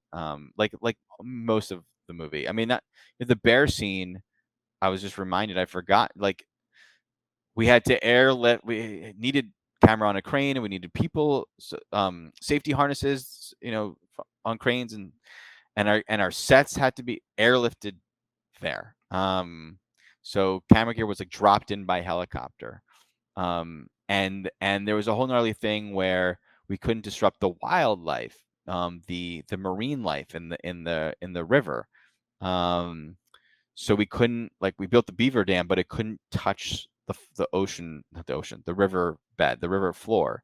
So it wouldn't disturb what's naturally growing there. It was a whole part of dealing with parks and wildlife services of Alberta. So we had like a tiny little portion of the beaver dam, and then suspended on wire, so it was just floating above. It was hovering above the thing, and then we CG'd in the rest of it.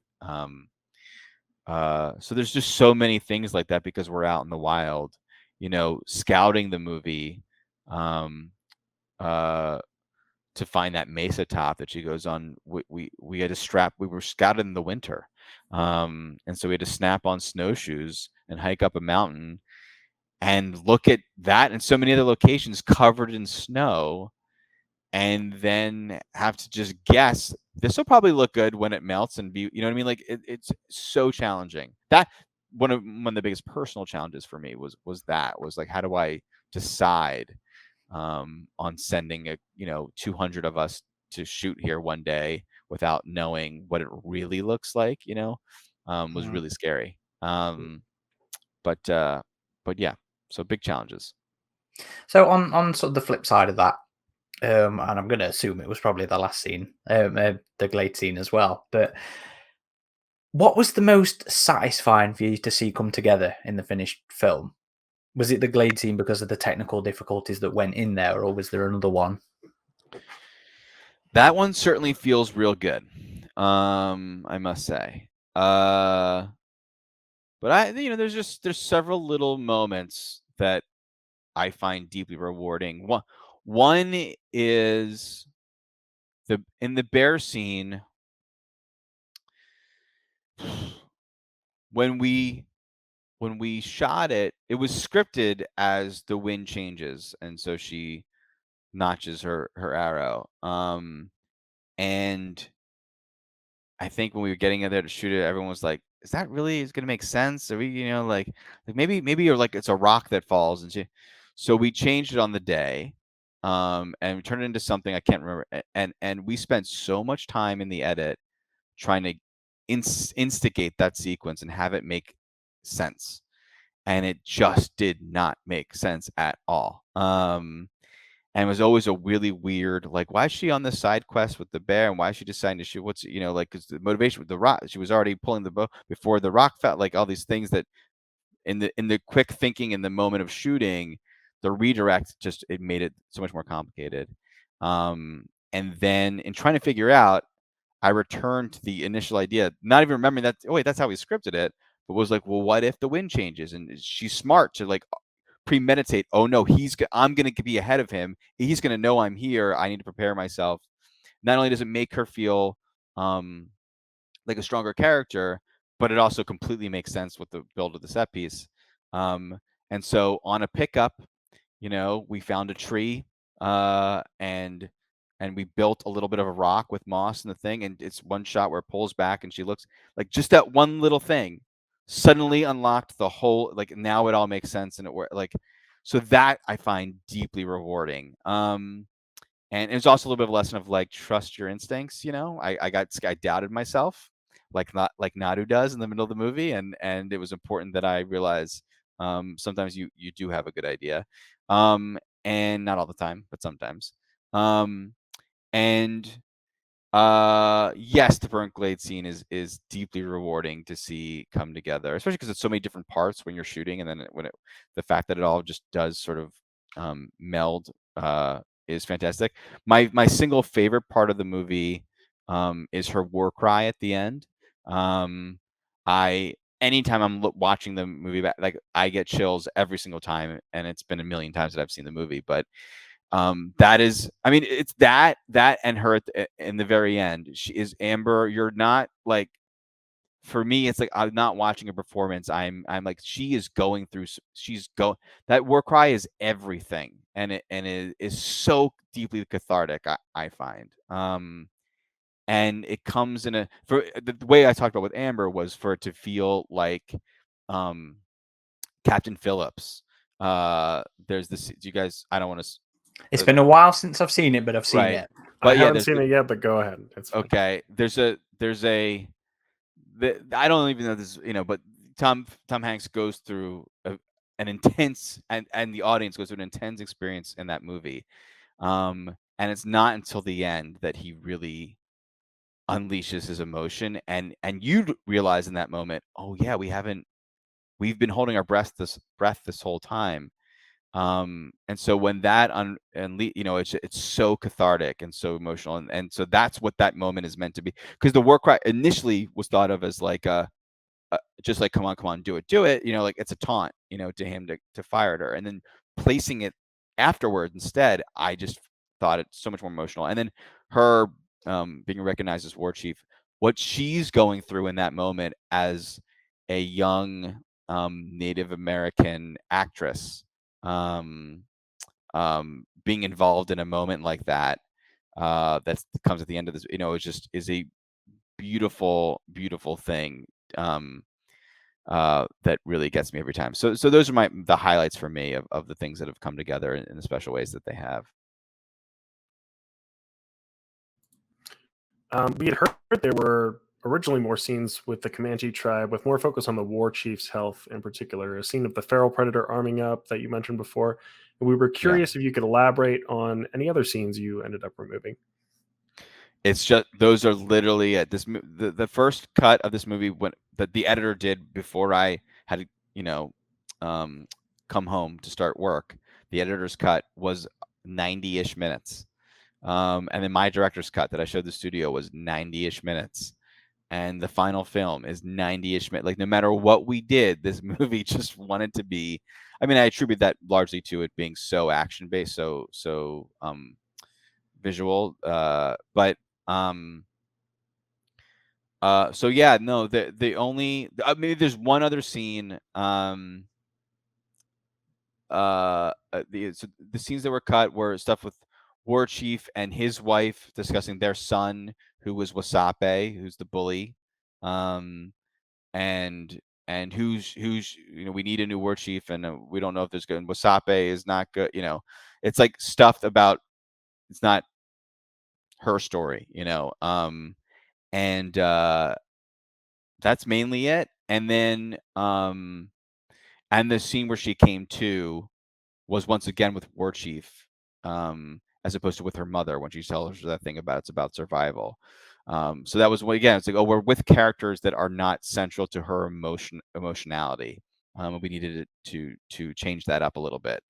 And then there was one tiny little scene that was my favorite of the shoot. Not It was my favorite. I thought it was going to be my favorite scene in the movie while we were shooting, which was she's overhearing what's happening in the teepee with War Chief and his wife talking about, we need a new War Chief and all that. And then there's a little girl who's trying to tie a bow together, and can't. So she bends down to help her. It's the girl from the end of the movie. And the wind was crazy that day, and her hair was so elemental. And the one nice little nugget was, she tells the little girl, you have to keep this, like, when she's correcting her because she's doing it wrong, she's, make sure you keep this clean, which was set up for her later when it's in the mud and Nadu doesn't keep it clean. So that's it. Those were the only tiny 15-second scenes, that would not make an interesting DVD. Like, they're the thing that we always happens whenever we watch those and we go, yeah, I know why this was cut. There are those, though, great, and the actress who plays Stephanie, who plays the War Chief's wife, gave it like a really heartfelt, it made us all cry, a great performance. That's one of the sad things, that that beat for her is not in the movie, but it just wasn't focused on Nadu, so yeah, and the weapons thing, as we talked about earlier. So with you saying that scene was with the kid was to echo, her bow snapping. Yeah. Did the scene with Tabe's story about the same thing come later to echo it back in again, or was that not an intentional call forward to the? That was intentional. The story was intentional, but that was a reshoot. That scene, Right. they were saying different things to each other in the beginning, and then when we lost the girl, then we were like, okay, we got to put the setup earlier Okay. with Tabe.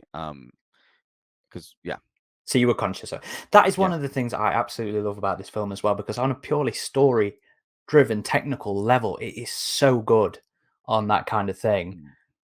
So yes, it's good Awesome. to Well, thank you for it's saying good that. to hear Certainly, that was considered there when you lost I'm that. glad that people get to me. The girl, it was much more obvious. Like that was the benefit of it being in that scene. It's nice that it's in the very. I like the idea. Oh, in the very beginning, he said, but I also always fear like are people clocking that. I'm glad to hear that you did. That's great. Mm. Yeah. So I don't think there's really much you can say about this one, but for completion's sake, I've got to ask it. Yeah. And it's, in the past, you spoke about wanting to keep the Predator connection secret, Mm. alluding to the fact that you were going to reveal it during marketing. What do you plan for that kind of thing? It was as also part of the pitch once again to get them to want to make this movie whilst making the other was that the first teaser would be her going off on a journey to prove herself, and then there'd be like a fire in the sky, like the ship, like a ship coming down, but and that's it, and it would have no title, or if it did, it would have a fake title, would not be Predator at all, but you would get this awesome, interesting story of Comanche, but sci-fi. What the fuck is that? Inherent, already a cool premise, already a movie. And then later, when my pitch was when Shane's movie comes out, attached to the opening day of that movie is the full trip where this teaser plays out as is, and then it keeps going into perhaps the bear scene. And it's with that you reveal, that movie you were already interested in, that's a Predator movie. So, I mean, in a perfect world, you could not even have it in the trailer, and the movie is the reveal. But it's like that's You got to, I you got would to get, you got to I get the wouldn't push my coverage. luck for that. Yeah. So that was the initial pitch, and couldn't happen.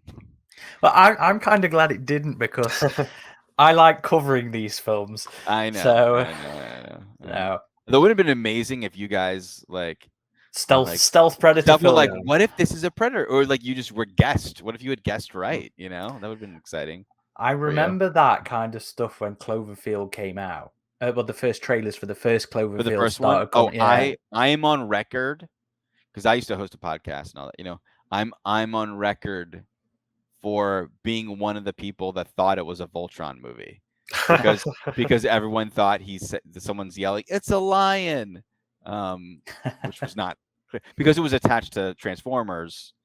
So there was a and it's Paramount, and they own the right. It was a whole thing. But I Well, was wrong. Yeah. it kind of reminded me of the recent Blair Witch movie, because wasn't the first teaser for that? It was Yeah. like a different thing. And I don't know if you've heard of this one. There was a monster movie called Primeval, like a giant crocodile movie. But the first, they marketed it like it was a serial killer movie at first or something. It's really weird. Oh, But that's so interesting. That I can. Is that Greg McLean who directed that? I can't remember. It's been a while since I've seen it. I'm like that. I feel like I was confused. I vaguely remember this. I don't know that I knew that was a specific choice thing, but I remember thinking I did not understand what that movie was. Yeah. That's interesting. Now I'm gonna go back and look at those trailers. It's awesome. Though the film didn't get a theatrical release, you did get to travel to various screenings of the film and experience it in a theatrical setting, to some very positive responses. People were chatting for you at the premiere of people were chanting for you at the premiere of San Diego Comic-Con, like "Make one more." If I'm sure you remember that. That was like I'll never forget it, man. I'll never forget that. That was incredible. Yeah. But overall, just what was your experience like attending all these different screenings you had for the film? I mean, the Comic-Con one, I'm so glad you were there for that. That the Comic-Con was I've never had a moment like that in my life of being so terrified of, and we knew people liked the movie, and we had done screenings, friends and family, and internally at Disney, and the marketing folks finally said, "Oh, we love the movie, Dan." That all feels good, no, but no that can test, happen. no What's up? test screenings. There was no just friends and family. There was no. We never did a recruited audience. We just did friends and family. We did a screening in Oklahoma for Comanche with a rough cut, just to include everyone's thoughts in the making of it. But never, the traditional test screening that you hear of. Okay. So it was, and on the one hand, people are saying these are fans, so they're gonna love it. On the other hand, you're like, these are fans, so they may hate it. And the degree, because in all of our friends and family screenings, even when the film was further along and people liked the movie, there was never a reaction to beats and moments, and the way everyone reacted from the beginning was like, and that's carried through to every screening, like so many applause moment, like all those things happened.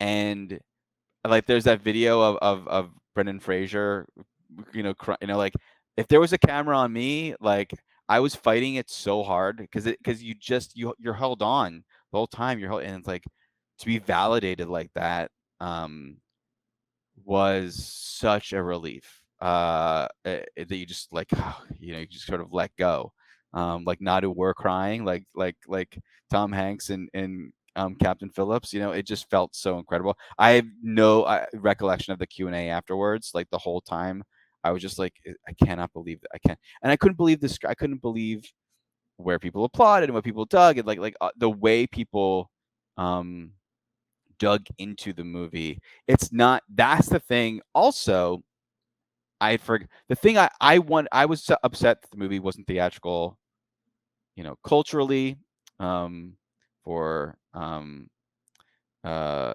for honoring the indigenous folks in the movie, first and foremost. And then it's like what any director would want, like the best quality picture, and even more so the best quality sound, much more than picture. What I had totally forgotten was, because of COVID and it had been so long since I'd seen a movie, and even or a movie like this, I guess.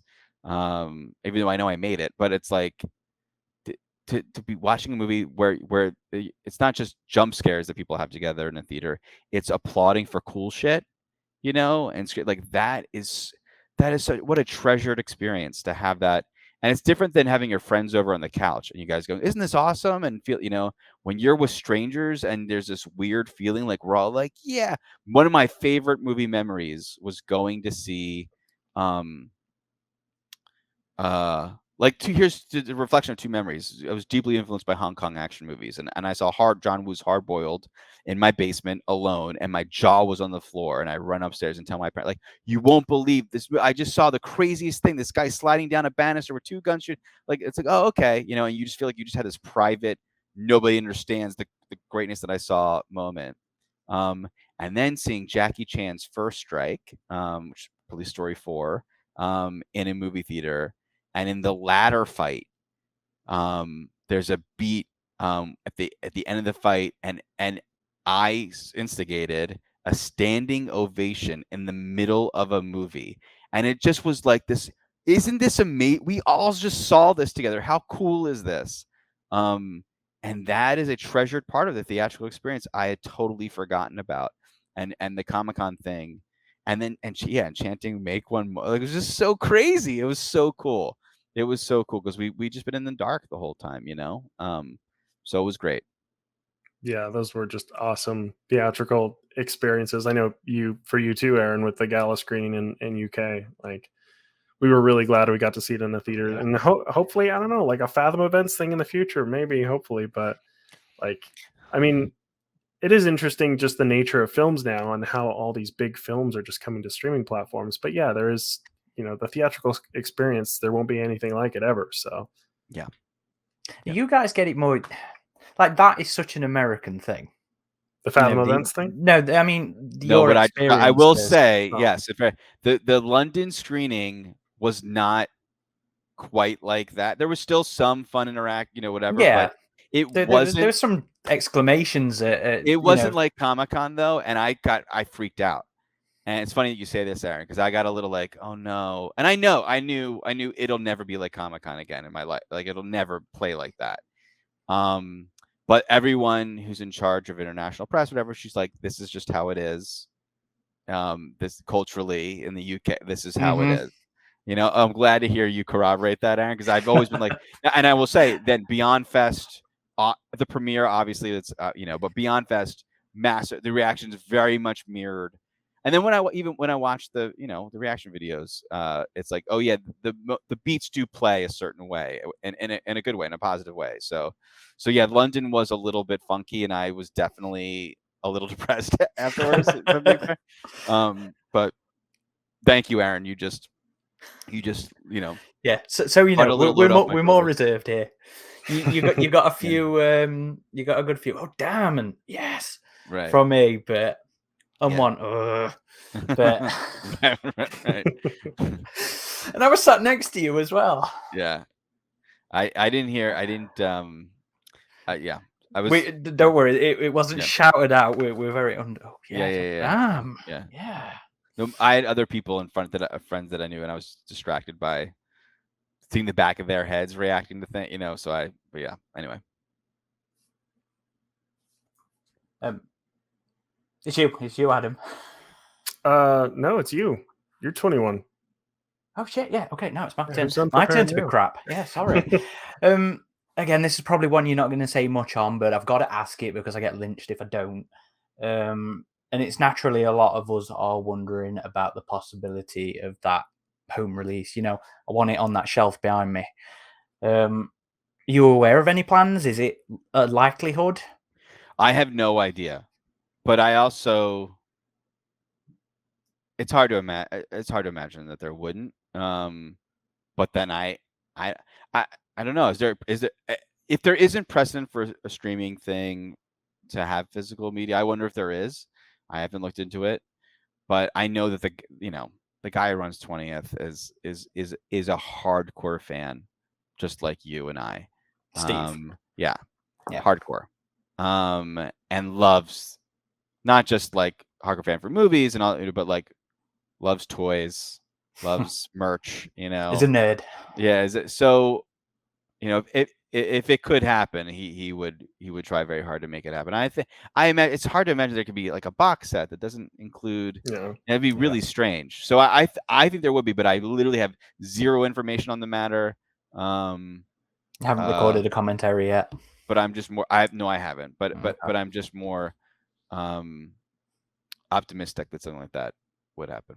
I think it is more common with Hulu than it is with like Disney Plus stuff, because I know there's no plans for any Marvel, Star Wars ever, which I know their fans are frustrated with. But yeah, no, it would be cool to see a physical release. And speaking of leading into questions, the next question is on that same note.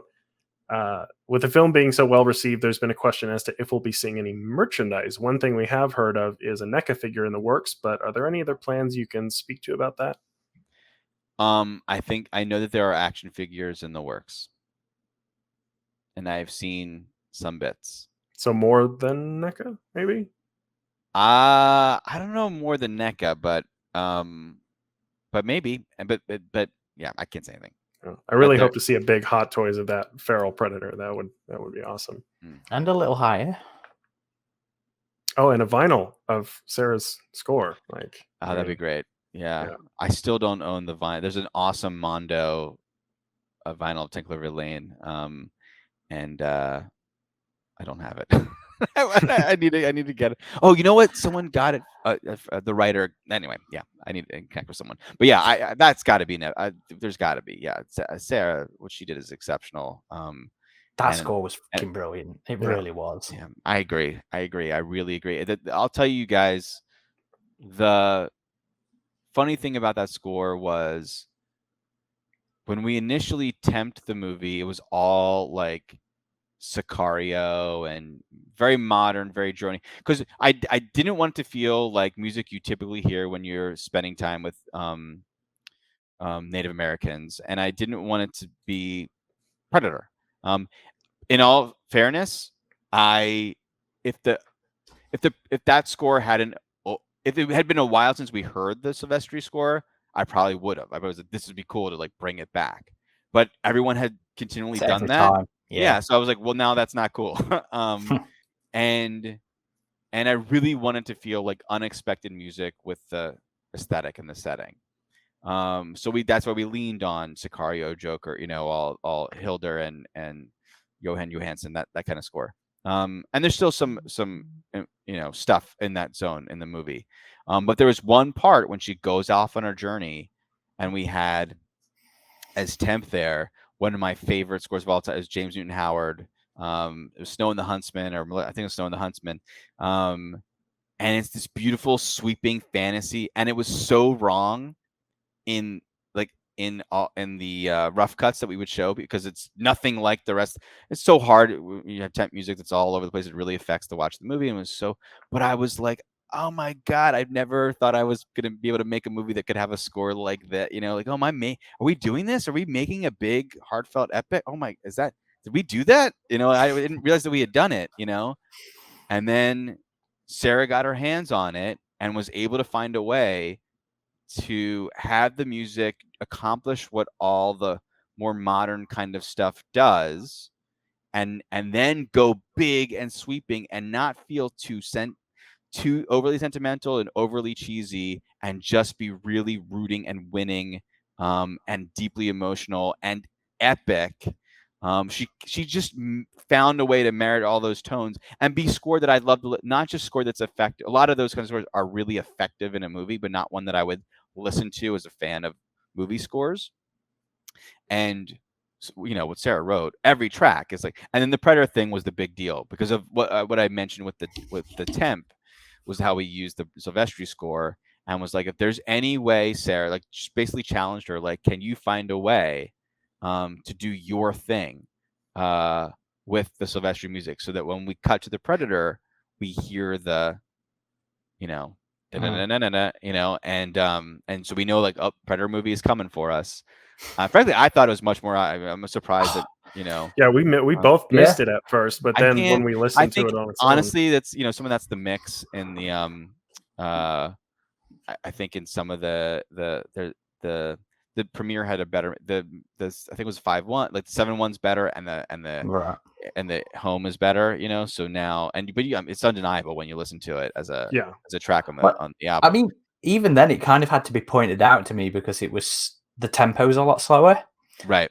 So, when going back to the London thing, because I'd sort of noticed you, but I wasn't sure if it was you, I was like, I'm gonna stay to the end until I can get a good look at him and go talk to him if it's him. And as I'm sat there waiting, you were talking to some guys. Yeah. And I'm sat there watching the credits, and it gets to the music stuff. Predator theme by Alan Silvestri. When the hell was that in it? And then when it's pointed out, I can't not hear it now, and I think it's brilliant. I just think she disguises it so well in there, but it's so damn obvious once you know what it is, and just the way it builds into that horror sort of vibe of the music for the Predator. In the film, I was like, this is some of the best use of Silvestri's motifs and melody. I agree, man. For the series. I love it. There's another Easter egg. I wondered if you guys, I expected of anyone to get it. I never wanted to mention it at all. I was hoping that you guys would pick up on it. Maybe you have, but not sonically, not musically, but Dakota Tabe is cut across his chest. Oh, with Billy? That was a callback to Billy? Yeah. I cannot tell you, like, working with the special effects, it was like, they were, okay, so we're putting the scar. I'm like, you don't understand. It has to start here and go down. Like, they're like, oh yeah, no, it's that. No. It's got to be like exactly this thing. Because any other nuance, and it won't feel like it's specific to that cut. But see, that's the kind of Easter eggs we like. Yeah, we did notice that one. Good. Okay, cool. But yeah, when I first heard that Sarah was going to be on the project, I was familiar with her work just through playing through Assassin's Creed Origins and Modern Warfare 2019. I loved her scores for those. So when I first heard she was on this, I was like, oh, that was me. Great. That was we were prepping the movie. I had my PC with me, and I was playing Assassin's Creed Valhalla. I loved Origins. but I was playing Valhalla at the time. I played Origins Odyssey, and I was playing Valhalla. I was like, this is beautiful music. What is that? And just like what we needed, like felt very, did not feel tropey Viking, but felt and was beautiful. Felt like it transcended the kind of music you would expect to hear, but felt historically appropriate. Like it just had everything. And I was very inclined to hire female everywhere we could. And so to see Sarah Schachner's name, as I was like, who is this? We must find her. And then I saw everything else. Anthem, her score for Anthem, even though that game is, tricky for people, but she did that very interesting thing with vocal modulation, like that. That's like that I love. And so like, oh, she does cool. Not only did she do something that felt very orchestral, even though that also weird synthy stuff. Like it just felt like the perfect person for the movie. Yeah, her performance for Anthem at the Game Awards was another one. Like I really noticed, like, wow, what is this? Yeah, totally. And on the note again of the "Make One More" chant from the Comic-Con screening, many fans are wondering if you have interest in returning to direct another Predator film, whether that might be a sequel detailing how Greyback gets the Flintlock or taking the Predator to a different period in time. I think I would be interested if to do something that was functioned like this movie, where it's just very unexpected, a really unique way in, and primarily a movie, and on top of that, a great Predator movie. And that's something I would be interested in making. And I do think there are things that we have not seen, that are worthy, of being a movie. Of all the movies that have been made, there's some that haven't, So, that would be cool. But um, we shall see. And sort of on that vein as well, we've seen pictures of you on the set of Prey, sporting the hat of the enemy, wearing the Weyland-Yutani hat. So I'm assuming you're an Alien fan. I mean, who the fuck isn't an Alien fan? Wrong people, that's who. So would you have any interest in Alien, or better yet, Alien versus Predator? For many fans, the AVP movies we got weren't the ones they wanted, and there's a desire that it can still be done right. Are you going to course correct AVP like you course corrected Predator? It's so interesting that it's not just Alien and Predator, it's Terminator. I'm surprised you guys don't also cover Terminator, because those three movies are so linked. They so represent. I mean, they came out in a certain proximity to each other, but I guess because they were a similar kind of mashup of science fiction and horror. But there's something about McTiernan and James Cameron that feels cut from the same cloth, of both being interested in like paramilitary authenticity, but also with big imagination. And all three of those to me are just share a fascinating DNA. I don't know that there's movies today that are like so different from different filmmakers. It's not the same people that made them, but yet they feel so linked. So you want to do Alien versus Predator versus Terminator? Is that what you're telling us? I love Alien. I love Terminator. I love Predator. I'm not trying to say something about Terminator. I'm just like when you guys are like asking me about Alien, but it's like, oh God, there really are. I always found, in fact, we talk about it on set, like, yeah, Terminator also, like there's something about these three movies that really feel like they're cut from the same cloth.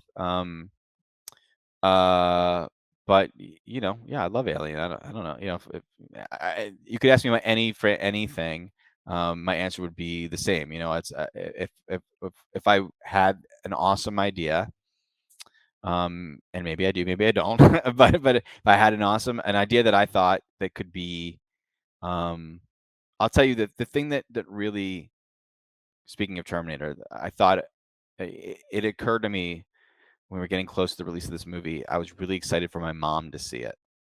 And which is crazy when you think about what's in this movie. And she loved it. And I was reminded when I was a kid how excited I was for my mom to see T2.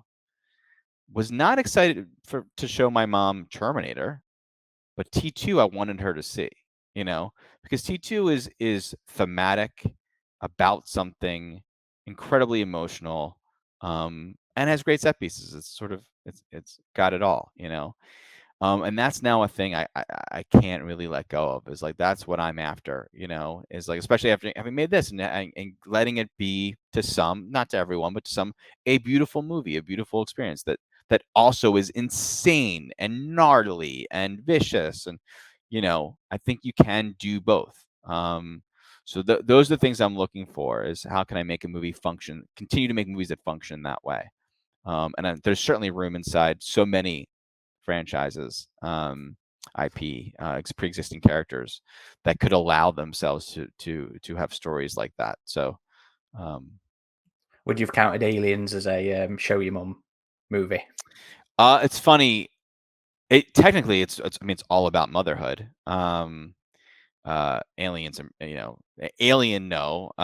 But Aliens, maybe it's a little long for her. Maybe, I guess. I do like it as a benchmark, though. Is this a movie we'll show Dan's mom? But that's like become my internal, and Aliens would have fit that. Like, I would have been proud if I had made it to show my mom, because I think it's so articulate about very human stuff, amidst all of the terror. I think that would have scared the shit out of her, actually. That would have been the one flaw. Like this, I don't think Prey is scary in that way, But it definitely leans more into the horror. I It think, does. than It does Predator. for the compared to the other relative to Yeah. the franchise, but because I've always viewed Predator as more of an action thing, and this certainly dips its toe into both. We definitely tried to make it. I think someone, and this is not me saying, there still could be a great, more horror oriented Predator film.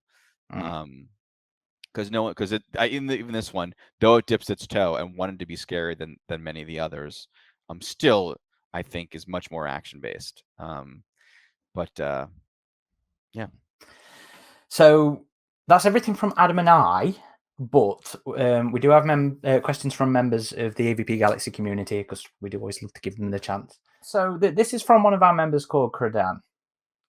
So as we've talked about, while Prey was pitched, when Prey was pitched, the Predator was in production.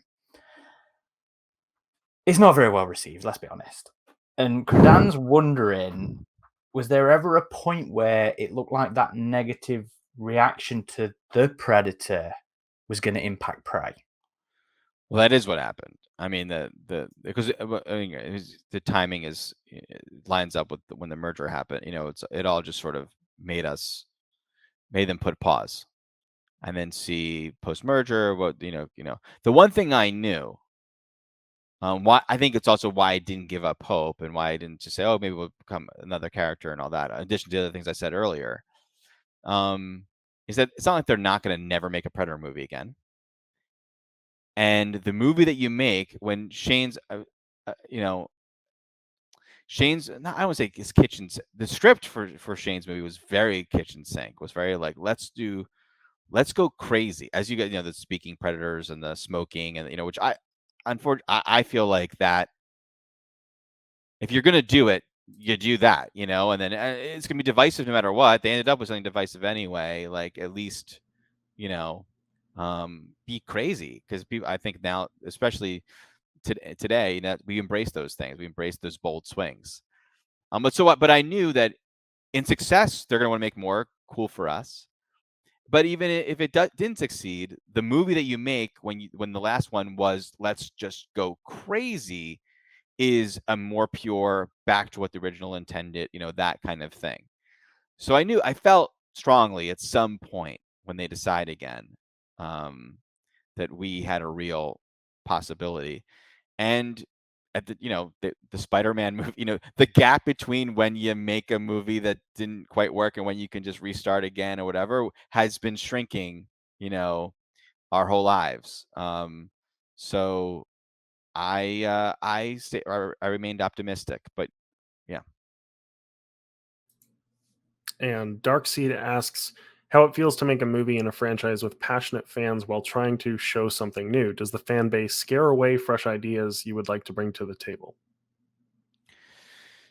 Obviously not, because Aaron Aaron should have scared me away. But I can recognize that, like, I'm a diehard fan. You know, you guys are a fan. We're all fans in different ways, and everyone on your forum are all fans in different ways, and everyone can, and there's groupthink around some things, but we all, and I know I've heard you guys have different feelings on Predators versus Predator 2 and which one's the stronger of between the two of them. And um uh so there's I'm a fan, so I trusted my own instinct and the people that I was working with who are fans and not fans, and also cool is cool is cool. No matter what, if something's good, and usually if it's more narratively oriented, there's like a reason for a thing. That can be quite winning. So I knew if we were basing our decisions on character stuff, we'd be better off for it.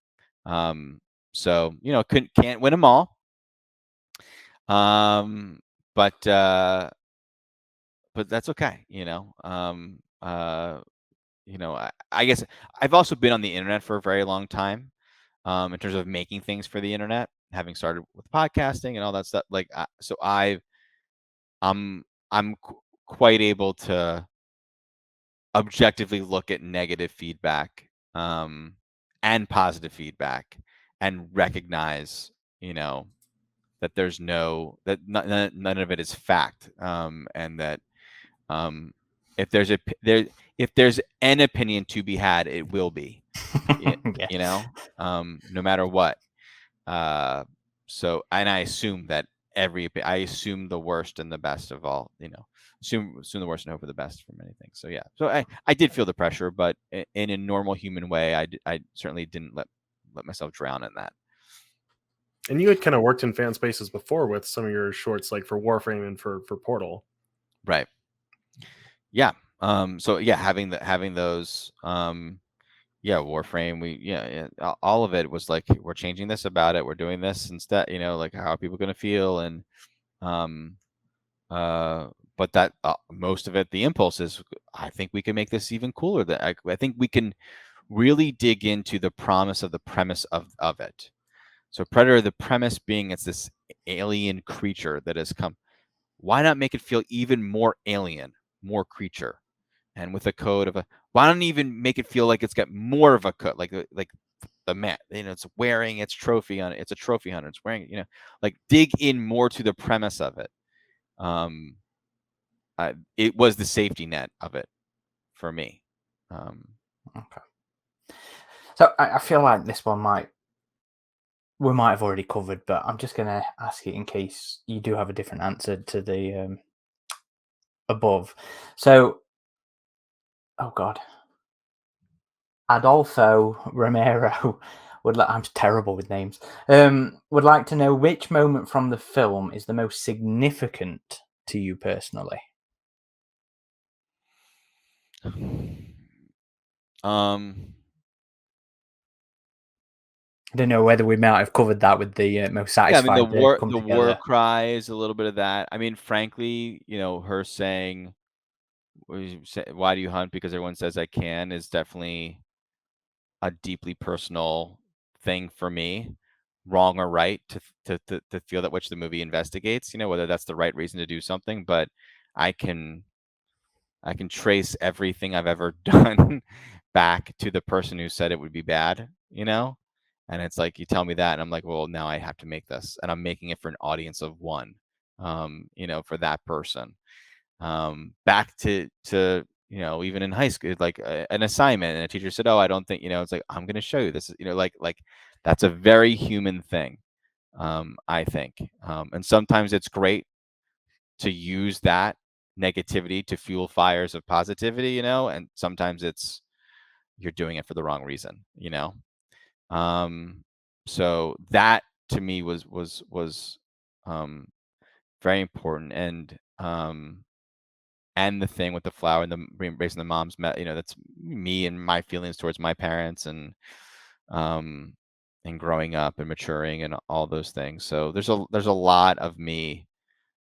Like I said, I relate to Nadu far more than many movie characters, but in particular anyone in the Predator franchise, and most particular Arnold. Arnold represents, in the best way, wish fulfillment. Which we need that too in movies, and we have that times a million in Predator. Um, and I think Nadu is the construction of her is one that's very linked to me. Yeah, I see that. Yeah. And Aaron Woodward wants to know, in your opinion, what is it about the Predator that makes it such an enduring and classic Hollywood monster?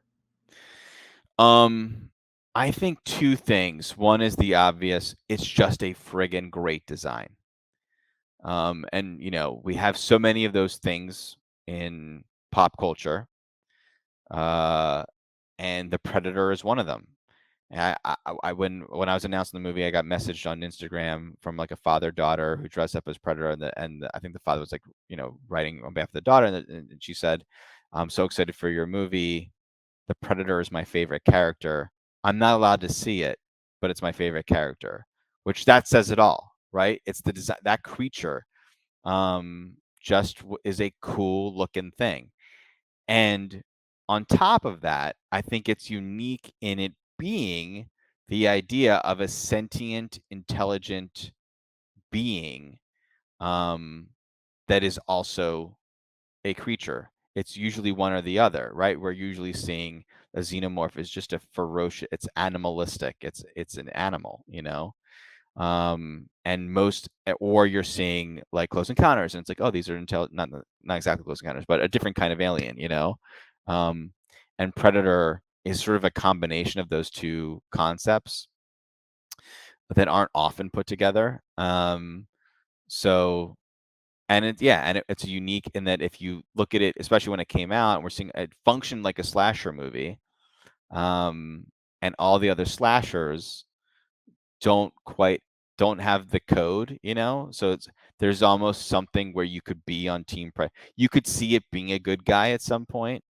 And in our movie it is for a scene, against the fur trappers. But and as a kid you're like, okay, it's not going to kill me, like when you're watching horror movies and you just think of like, how would I survive this movie, like the Predator gives you an out. So I think for all those reasons is why it's endured so much. But certainly the aesthetics are the primary reason, which I fucked with. Sorry, Aaron. Damn you, Dan. So this is one we got a lot of people asking about, and it was something that caused some discussion after the film's release. So many fans are asking in various ways how you feel about a film where the Predator wins. It's a great question. Keeping that one to yourself then, huh? Okay. I personally feel like there's a lot of that's an avenue for things like animated shorts or short films or experimental things to play with. So, Steve, if you're listening, come on, give us some shorts, give us something like that. And that's actually everything. But before we let you eat some orange Tootsie and escape the Predator, is there anything you'd like to say? Any anecdote or thought that we just haven't given you the opportunity to express with our questions? I don't think so. This has been incredibly thorough, and I appreciate the opportunity to be so thorough with you guys in particular. Is great. And no, man, I'm so glad. I'm so glad that you guys dug the movie, and I'm particularly heartened to see your fair-minded coverage of it, even in the anticipation of it. You're very well. You're right to be very cautious in your optimism of it, but I also do appreciate the optimism before the movie came out. And not being a platform for the small but sometimes vocal ugliness surrounding all kinds of genre movies that don't star Arnold Schwarzenegger, or people that look exactly like him, I got to say, Dan, I appreciate that, because that is entirely the kind of environment and the platform that I personally try and maintain and foster. I have very little time or patience for that kind of behavior, and for you to see that is very. Thank you. You're well. Yeah, I mean, thank definitely. you. So yeah, this has been awesome. So thank you guys for coming to the theater to see it. Not to make all your listeners jealous of that, but hopefully hopefully you guys are right. Hopefully there will be more theatrical experiences to be had for everyone. And yeah, thank you for the support and the coverage and all that. And I'm excited to see what else you guys have in store. Do you want people to bother you on Twitter? Do you want to shout out any handles? Sure, I'm Danny TRS on Twitter and on Instagram. So Cool. you can So bother me. Go give him some love. Yeah. So this has been Aaron. And Adam? And this is Dan. We are not sticking around. I love it.